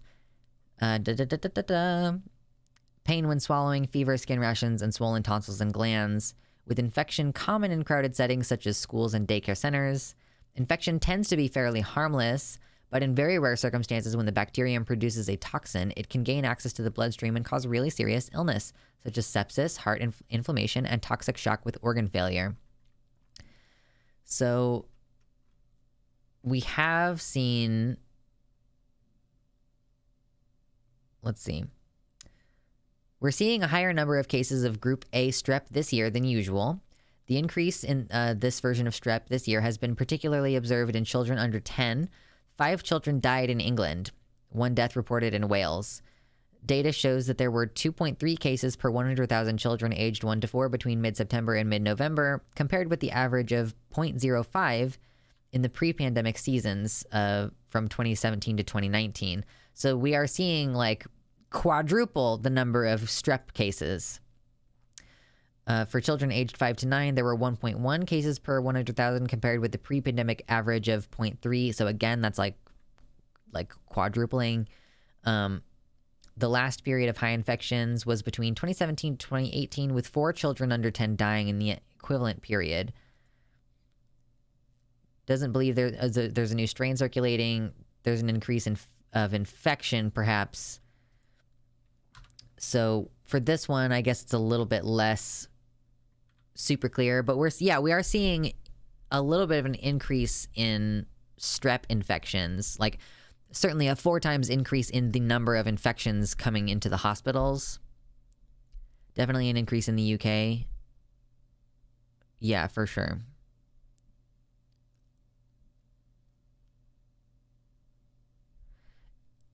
So that was one issue that directly impacts children.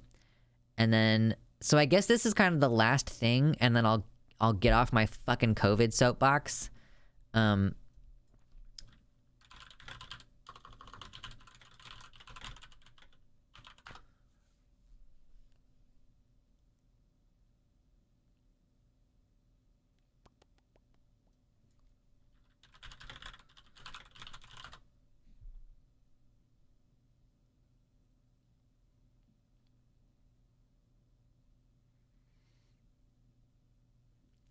Okay, so one of the final kind of really scary things about COVID that I will go over today is that it is increasing the number of stillbirths.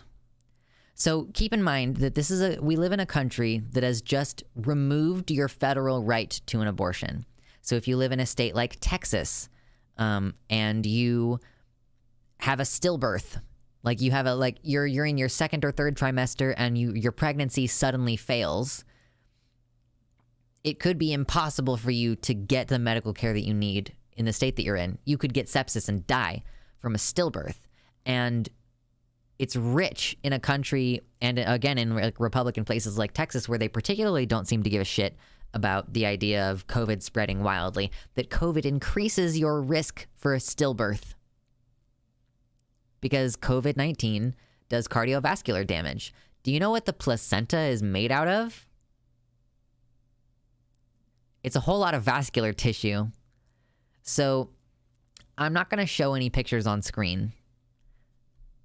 I'm going to tell you that there are pictures that exist that show the difference between a healthy placenta and a placenta of someone who caught COVID while they were pregnant. I think that's generally how this is looked at. It's like someone who caught COVID while they were pregnant, as opposed to someone who had a previous COVID infection.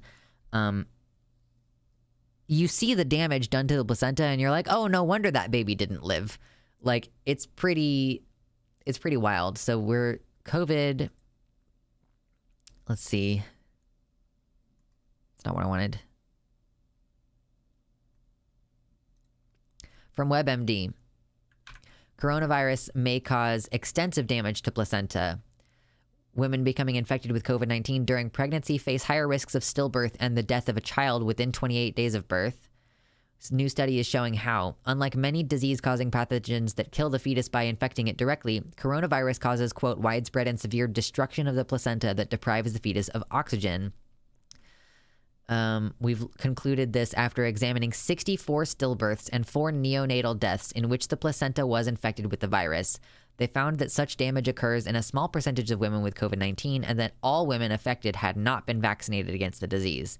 So that does make it worse. Nearly all placentas each had 3 features that pathologists called SARS-CoV-2 placentitis, which is large deposits of fibrin, which is a clotting protein which obstructs the flow of blood. We saw death of cells in the trophoblast, which supplies the embryo with nourishment and later becomes part of the placenta, as well as an unusual form of inflammation called chronic histiotic intervillositis. So the researchers called the extent of the damage, quote, striking, affecting 77% of the placenta on average. The virus did not appear to harm fetal tissue directly, but the placental damage was, quote, extensive and highly destructive. And also notably, none of the women in the analysis was known to have had severe COVID-19 infection. Virus is basically just destroying the placenta. The simple message is that this infection is chewing up the placenta and destroying its capability to oxygenate the fetus. So yeah, because of that, we've had an increase of stillbirths. Among 1.2 million delivery hospitalizations during March 2020 through September 2021, United States women with COVID-19 were at increased risk for stillbirth compared with women without COVID-19. Delta variants was predominant then. Looked up those images. I can say placentas are pretty gross looking, but you can definitely see the difference, which is crazy. Yeah, I mean, fundamentally, it's, depriving the infant of oxygen, depriving the fetus of oxygen. Pregnant women are at increased risk for severe COVID-19 related illness. COVID-19 is associated with increased risk of adverse pregnancy outcomes and maternal and neonatal complications. Studies have had mixed results looking at this specific thing. But yeah, we're seeing some correlation between increased risk of stillbirth with COVID-19 and pregnancy causing you to get sicker when you catch COVID-19. And you can look up the pictures yourself. I am not going to show them to you. You have to opt into finding out what the physical damage to the placentas looks like.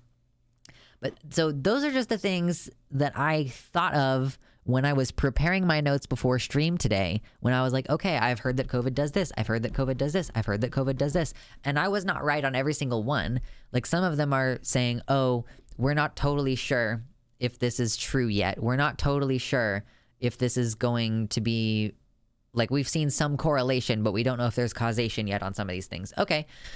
But if, again, as I said up top, if even half of them are even half true, which I think more than half of them were more than half true, you should be avoiding COVID like the plague that it is, because you will die.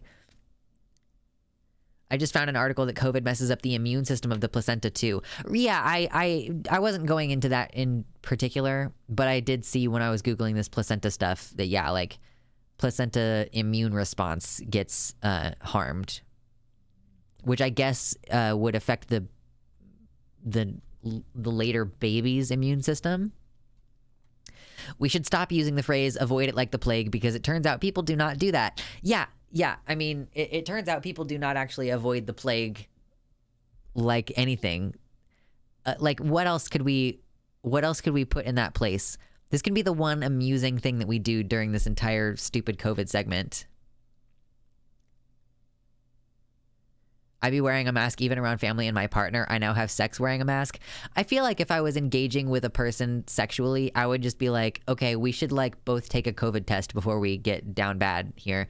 But no, we need to figure out something other than avoid it like the plague. Like, avoid it like the sun? I don't know. Like, avoid it like a badger? Avoid it like a badger.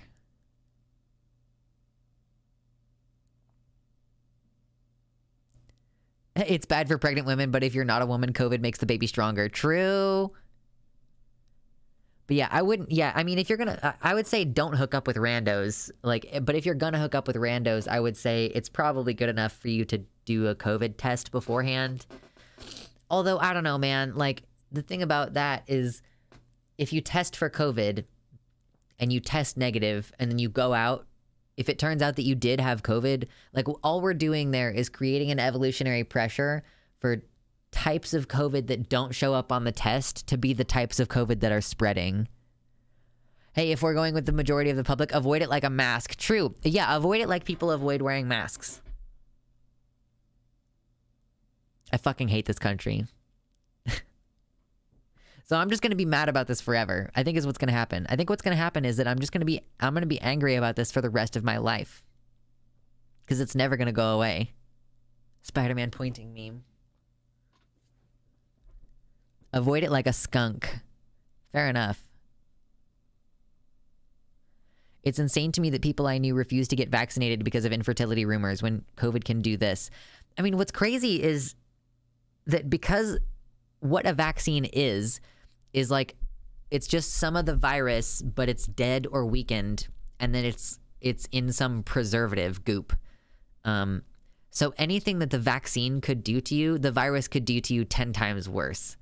If you think that the vaccine could cause you to get those spasms and shakes that we see all those people faking their seizures on Twitter right now, it would be even worse to catch the actual virus. I can't believe I forgot the hyphen between spider and man. I know. Lux, the real life version of when I tell someone to get mad, stay, and die mad. Yeah, true. Yeah, that's what, yeah, the vaccine is just causing an immune response, which is why getting the vaccine might suck, but getting COVID is infinitely worse.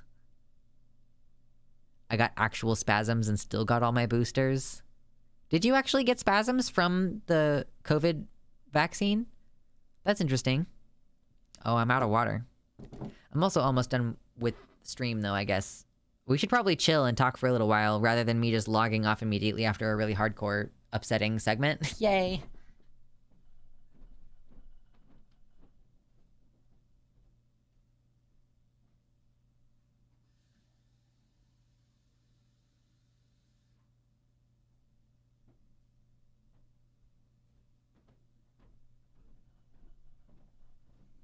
I got water.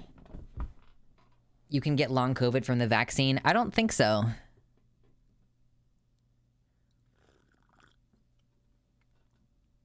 Because again, it's only RNA. Like, it's RNA only vaccine.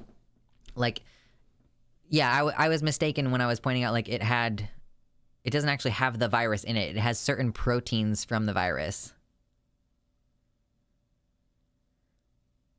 Oh my God, when I got the vaccine, I got chills and muscle pain, and that was it. But when I got COVID itself, I had traumatizing fucking hallucinations for days that kept me up at night. I unironically couldn't sleep because COVID was causing me to hallucinate someone grabbing me from behind and whispering in my ear. That's terrifying.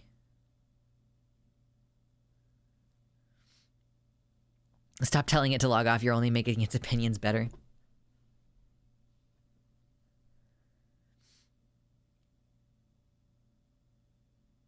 So I just been really annoyed about this. I kind of like, I don't even know if it's effective, but I'm angry about COVID. And so like when I post about it on Twitter, I'm really angry about it. And when people comment and they're arguing with me and they're like, no thanks, I think I'm just gonna continue not wearing a mask. You know, it makes me go like, well, have fun with your fucking brain damage then. Like, enjoy that. I've only hallucinated once from swine flu. Right, hallucinating in any real manner sounds upsetting. We all have little tiny hallucinations all the time. If you think you saw something out of the corner of your eye, and then you looked and there wasn't anything there, you just had a little tiny hallucination, and that's okay. Does anyone have ADHD here? Hey, Grapes God. My name is Zephyr, and I have ADHD. I've been independently diagnosed 3 separate times.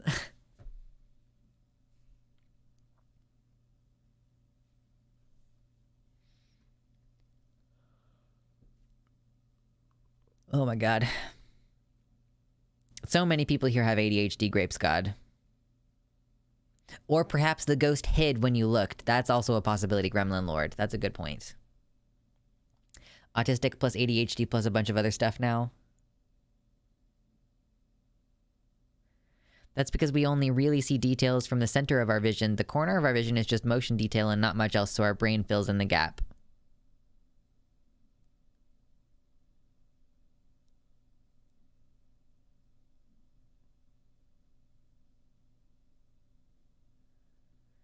It's made me mad since before. I work in the public in an essential job, so I worked through the whole thing. Oh shit, that sucks, shade.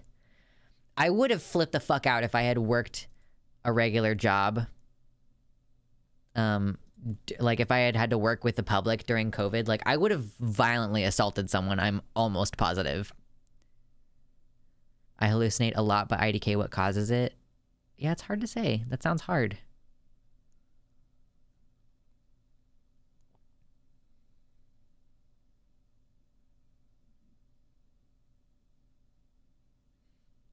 The issue is the fundamental American mindset. There is no way to convince these people without changing their whole perspective.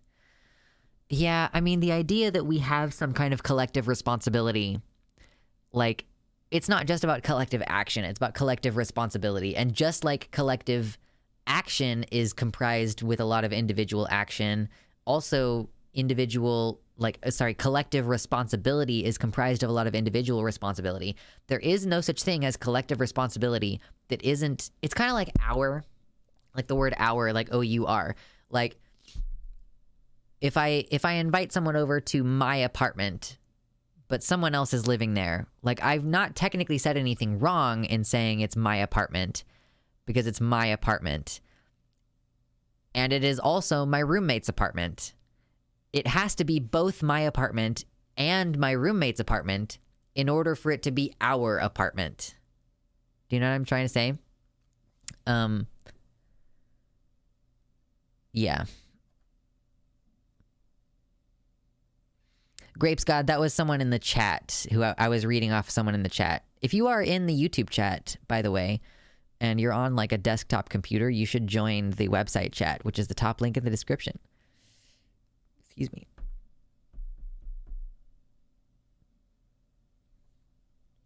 Holy shit, having a fever of 104 is not cute.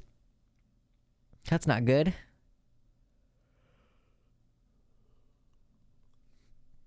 It's a lack of responsibility. The conservatives talk about being responsible, but they are the least responsible people in the fucking country. I mean, ultimately, that is kind of what it comes down to is, yeah, it's collective responsibility, and people don't want to face the fact that they are responsible. Like, it's unfortunate that the public health system has like failed us all, and that you have been misinformed. Like, it sucks that you as an individual have been misled as to the severity of COVID-19. But once someone tries to tell you how it actually is quite serious, and you deny that sincerity and you say, well, it's not my problem. I don't think I'm contributing to a mass disabling event, which when you say, when I'm not wearing a mask, I'm not contributing to a mass disabling event, what you're actually saying is not, I'm not contributing to this problem. What you're saying is that problem that you've claimed exists doesn't actually exist. Like it actually is ultimately just a denial of the facts of reality, but it's because you're trying to protect your ego. Like you don't want to think that you've done something to harm someone, but like, yeah, you're going to the grocery store without a mask probably has killed at least one person. Like, you could have had asymptomatic COVID, or like maybe you had just a little need to clear your throat for a week. COVID can sometimes be as mild as that, and you're out there spreading it, you know? Yeah, no. Conservatives preach personal responsibility for other people. Yeah. Like, it's okay for a conservative to do a bunch of blow, but if you're a young lady who gets pregnant, that's your fault. You know, you didn't do enough to stop it.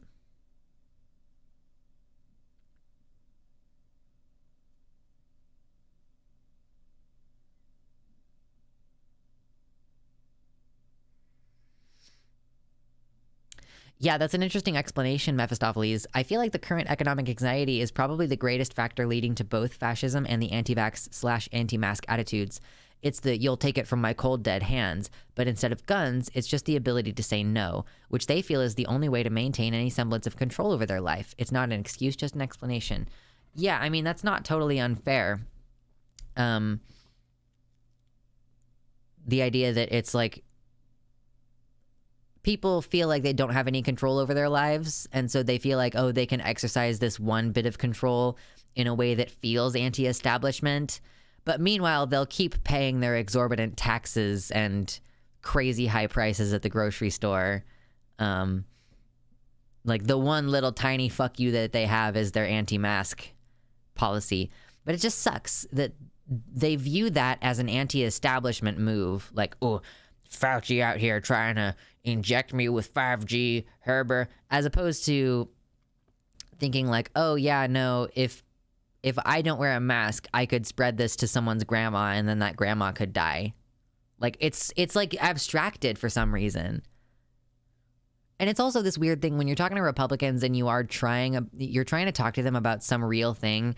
Like when we're trying to talk to them about trans people and trans issues and like the trans suicide rate among youths, they will laugh at you.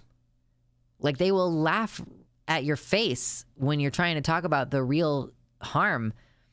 And it's because they just like, I think that I really want to call them like subhuman. Like that's kind of like the urge that I have, because I feel like if you have like that far of a lack of empathy, you have lost something of your humanity, because being human is a collaborative social endeavor. Like we evolved to be collaborative and social. So like if you don't have that empathy, I do think that you are less than human in some way. Yeah, the wording really hurts. Yeah, I mean, like, I guess that's a little complicated of a thing to say when I don't think being associated with inhuman things makes you, like, less valuable. I mean, yeah, like, even animals have a sense of empathy. Maybe we should come up with a different word to describe that.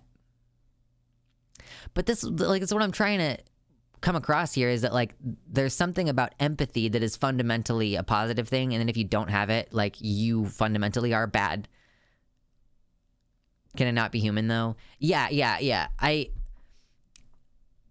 Sometimes I just recognize when I have an urge. I'm like, I have an urge to describe this way, but is that actually accurate or even fitting with my own values, or is that just like an urge that I have from other societal structures, you know? Like, that's something that I am willing to look at. It's, you know, I've been looking at that recently, especially with, like, calling people fucking children. Like, children aren't inherently stupid. So I can't just say, like, oh, okay, well, you're 14 and that's why your opinion doesn't matter. Because I mean, I think that I had opinions that were worth listening to when I was 14. I had relevant life experience that mattered to certain topics when I was 14.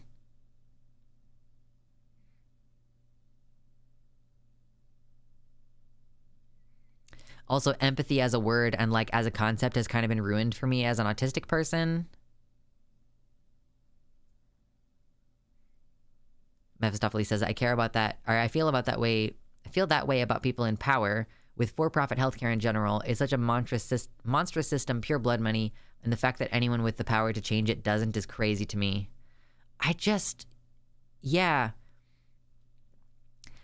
I need to figure out some other way to say this, but that continues to hammer in the severity with which I want this to be interpreted. Like, I want, when I am criticizing someone for not having empathy, like, I want you to feel like the worst scum of humanity.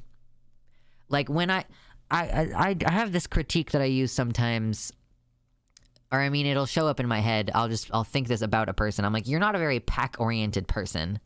Like, when you're walking with a group of people and one person or maybe two people are like walking really fast out front and like leaving the rest of the group behind, I'm thinking about those two people in front and I'm thinking, you are not very pack oriented. And by that, I mean, like, you are fundamentally lacking something that is integral to being a good person. Because that's just how I personally feel. Is empathy literally just the ability to grasp why someone feels the way that they do? Is it something innate or intuitive? Can someone incapable of feeling empathy be a good person? I think being negligent is bad. Yeah, I guess that's fair. Like, even the word empathy. What about people who can't empathize for pathologic reasons? I mean, I don't know a lot about those subtypes. I will admit, I don't know a lot about the supposed lack of empathy. Like, it is tricky with autism because people think like that something means a lack of empathy, but it doesn't actually indicate a lack of empathy.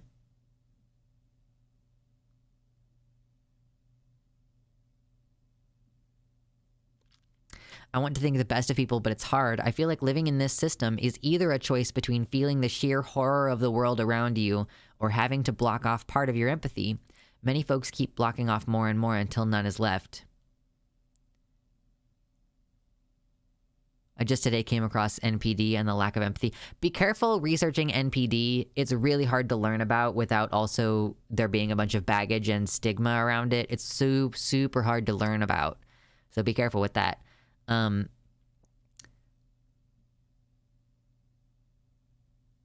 Yeah, it's tough. But like with narcissism, it tends to be like a self-focused, apparent lack of empathy because you care more about using the person to prop up your own ego than you do about caring about their existence outside of their use to you. But yeah, I guess so there's a difference between like the intuitive internal sense of emotion that is empathy versus like the expression of empathy.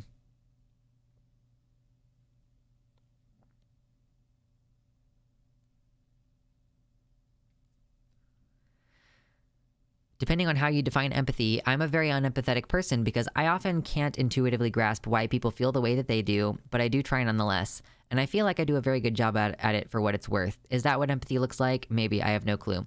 I think empathy fundamentally is like, you know, maybe you don't reflexively understand what is going on in someone's head. That doesn't mean that you aren't trying to. And that, like, I think that the trying to indicates an understanding of the complexity of another human's experience.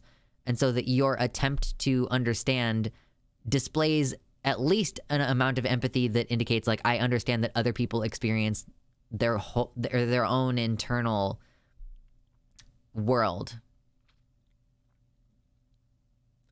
And like, I will say for all the neurodivergent people here who are accused of not experiencing empathy, I think that we are all actually very good at experiencing empathy, and that the problem,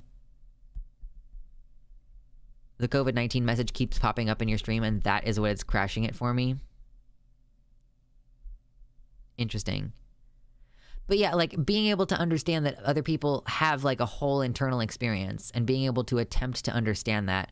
And like, yeah, so I think that the fundamental problem is, like, I do actually think that autistic people we just read people.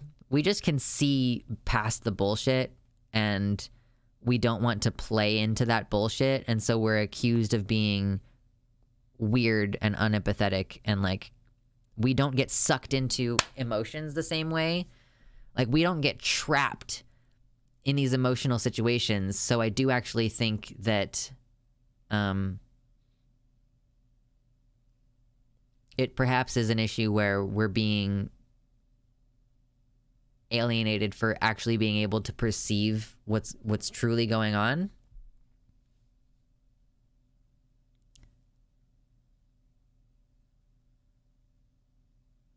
Like, frankly, I feel like interacting with people is like playing a game or putting together a puzzle. And it's one where I've slowly had to pick up the rules.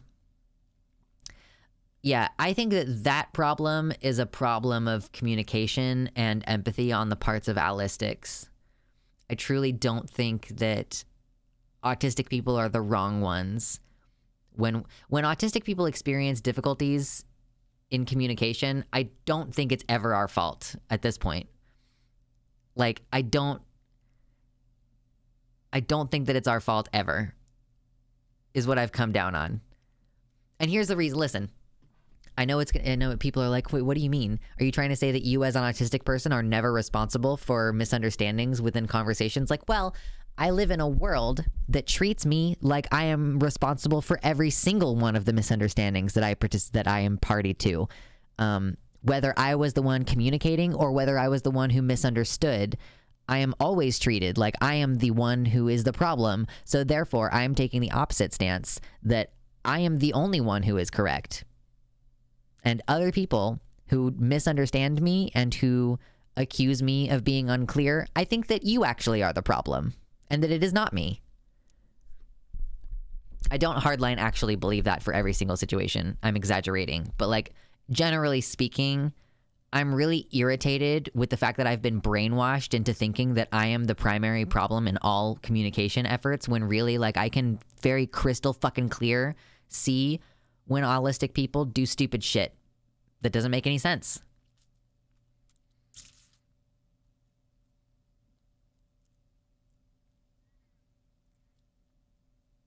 I have a hard time with thinking of myself as being self-centered. Taking an action that is inherently selfish and is for no one else makes me feel like I'm doing something wrong. But if I overcorrect, it's just me making someone else's problems all about, to quote Bo, the myopic lens of my own self-actualization. I just want to do stupid shit without it being a big deal. Yeah, I don't know. I like occupying this space that I occupy now, where it's like, okay, well, some people think that landlords deserve more rights, and I'm just going to be the hard line.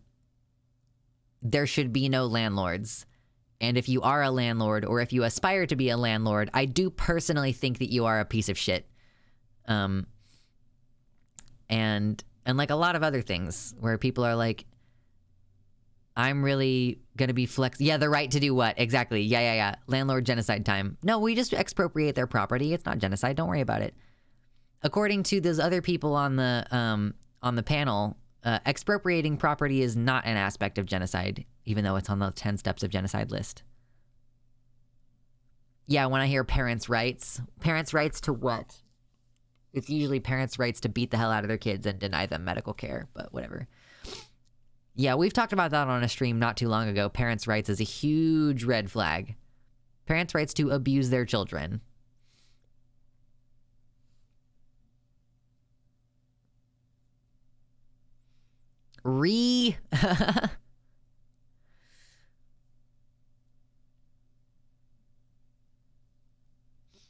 Yeah, I will never stop screaming about how fucking stupid it is. Like this is another one of those things where it's like I have the impulse to call people retarded when they're being allistic, really, is what is fundamentally happening. I have the impulse to call them retarded because what I mean is you're acting irrationally and stupid. But then it's like, actually, no, you should try being more retarded, actually. Because being retarded is actually the smart and good thing to do. Yeah, like I call allistics retarded all the time, but no, maybe you should try to be more fucking retarded because the way that you're acting is retarded. Like, I don't know, like I just don't know how to, like, how do I compile these feelings?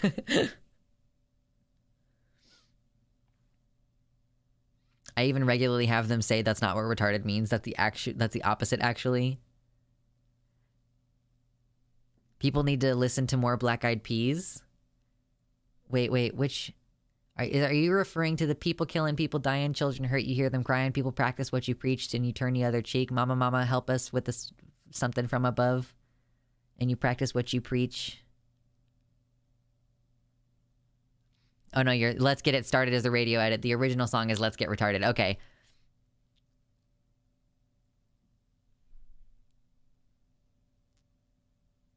I forget which pole chain controls the light and which controls the fan in my own room every time. You should tie something to the pole chain that turns the light on so that you know which one it is. Honestly, I think specific language is good. Calling them irrational and impulsive stuff is the most effective. Well, it depends on what you're trying to be effective at, Spider. Am I trying to be effective at getting them to change their behavior, or am I trying to be effective at making myself feel better by calling them the most insulting thing possible? You shut the fuck up. That's a good idea.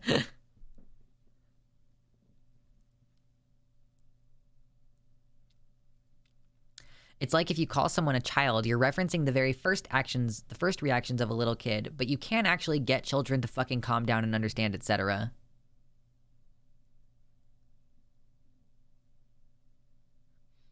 I have solved this issue in that my pole chains are not working, so now I just unscrew the light bulbs to turn them off.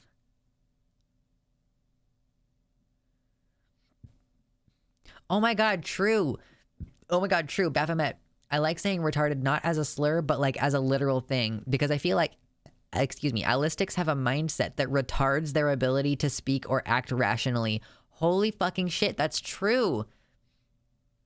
Like, I'm making a very specific kind of accusation there.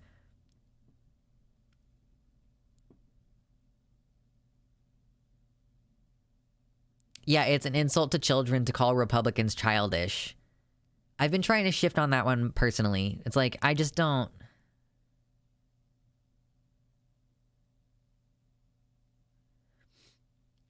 My room has a pole chain, but I hate pole chains, so instead I installed a smart light and just leave the pull on and wrapped around the top of the light.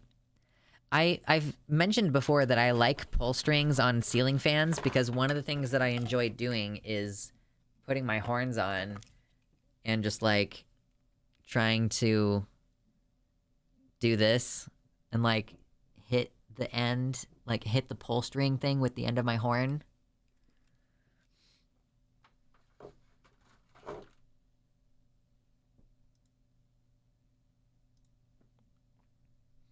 I am a cat? I guess I'm a cat dragon.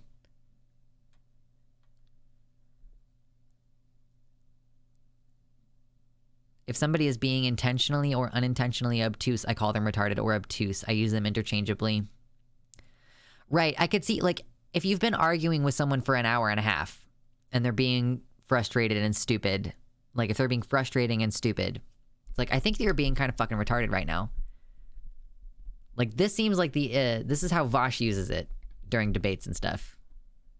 I like doing that too, just with my face. You like to go up with your face and just start hitting the pull strings. Anyway, Mama Mephistopheles asked in the Discord server recently if I would talk about autism too. And it's like, I don't really know anything clinically about autism. I just know that I've spent the last like fucking 14 years of my life reading symptom lists and being like, oh yeah, I think that I probably am autistic. And then finally, after like fucking more than 10 years of that, I've just recently been like, yeah, bro, I'm pretty sure I'm autistic. And the more I understand about it, the more I think that I am. And also, the more that I identify with being autistic, the more I'm like, no, I'm actually not the problem. Like, you know, after being treated like, you know, since I was a child, like literally the physical abuse that my mother displayed toward me was worse than it would have been if I didn't have autism. I had a 20-minute chat with DM about autism earlier this month. Might be interesting to watch at some point if you want. I thought I did a really good job. Yeah, because you talked with her right after I did. I just didn't watch any of those from that whole day.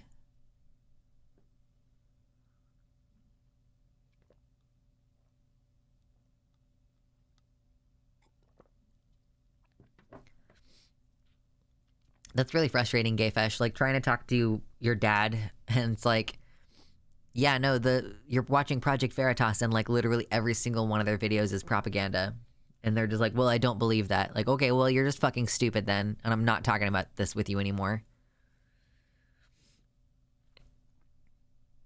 It's tough. It sucks that like being like responding in proportion to stuff like COVID. And stuff like being repeatedly misunderstood and also accused of being the source of all miscommunications forever, like, is, I'm like really angry. And I kind of don't want to be angry. And this is something that I'm really struggling with right now is I find myself going on Twitter and arguing with people and I'm going like, this is fucking stressful. Like, I need more people in my life that are trying actively to make my life peaceful. I think. Like, I need people in my life who care a lot about COVID and who care a lot about coming to an understanding with me as an autistic person if they're not autistic themselves. Like,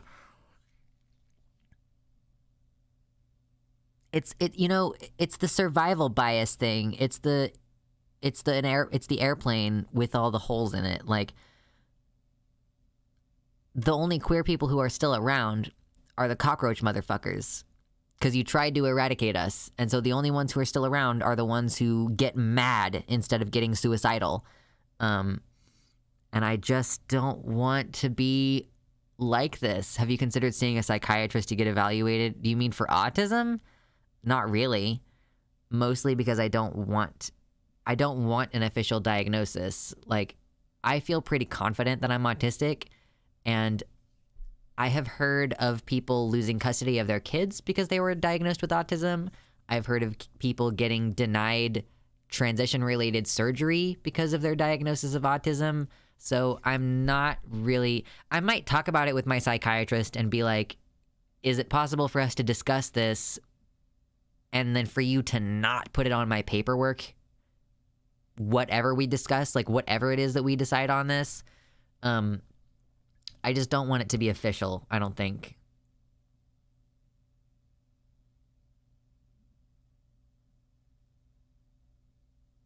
Yeah, Vash's parents and Dr. opted not to officially diagnose him with autism because otherwise he would have been thrown into special ed. Yeah, like, I don't want to discover... Like, my psychiatrist that I'm seeing right now offered... He was like, do you want me to put gender dysphoria on our paperwork? And the reason that he offered was because I would be able to have, like, if we have a 6-month relationship, then I would be able to get a letter from him clearing me for surgery. And I just don't want, like, I'm just not interested in getting it officially diagnosed with autism because I am concerned that diagnosis could be used as justification for barring me from accessing something in the future. Or, like, maybe I want to adopt a kid in the future. And if it's already going to be hard enough for me to adopt if I wanted to do that because of, like, being trans and stuff. Yeah, being diagnosed with BPD is plenty. Right, you give them several $100s for them to tell you back what you just told them. I don't think I need an official diagnosis in order to feel confident in knowing that I have autism, that I am autistic. The exact feeling I was trying to articulate earlier, I feel like the key is being able to have anger without being angry, if that makes sense. Doing action but not letting it poison your heart. I mean, that's a struggle. Because, I mean, for me, it's poisoning my heart. I'm angry. Like, and it's toxic, and I can feel that. And I am not, doing enough to stop it, probably. I do not want to be diagnosed with BPD. I suspect I might have it, but I basically never talk about it because people will weaponize it against me. Yeah, I didn't know anything about BPD, really, before I got diagnosed with it. So... I learned about it in a completely sterile environment, and I don't talk about it a whole lot because I do think that with borderline, I am probably under the diagnostic threshold at this point.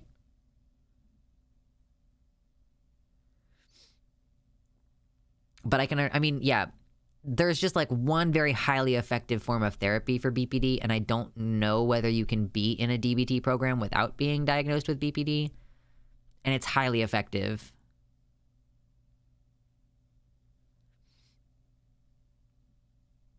I got diagnosed with PTSD, actually, and most of it goes back to special ed and my experience with applied behavioral analysis therapy. And I feel like I've kind of opened the floodgates, so to speak, because, like, now I remember so much from my childhood that I've long since repressed, and my PTSD symptoms are worse. That happens for sure. Like, absolutely.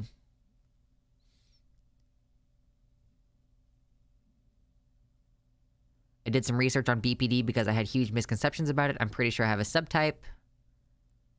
I think you would technically call me a quiet BPD person because I don't really lash out outside of my body.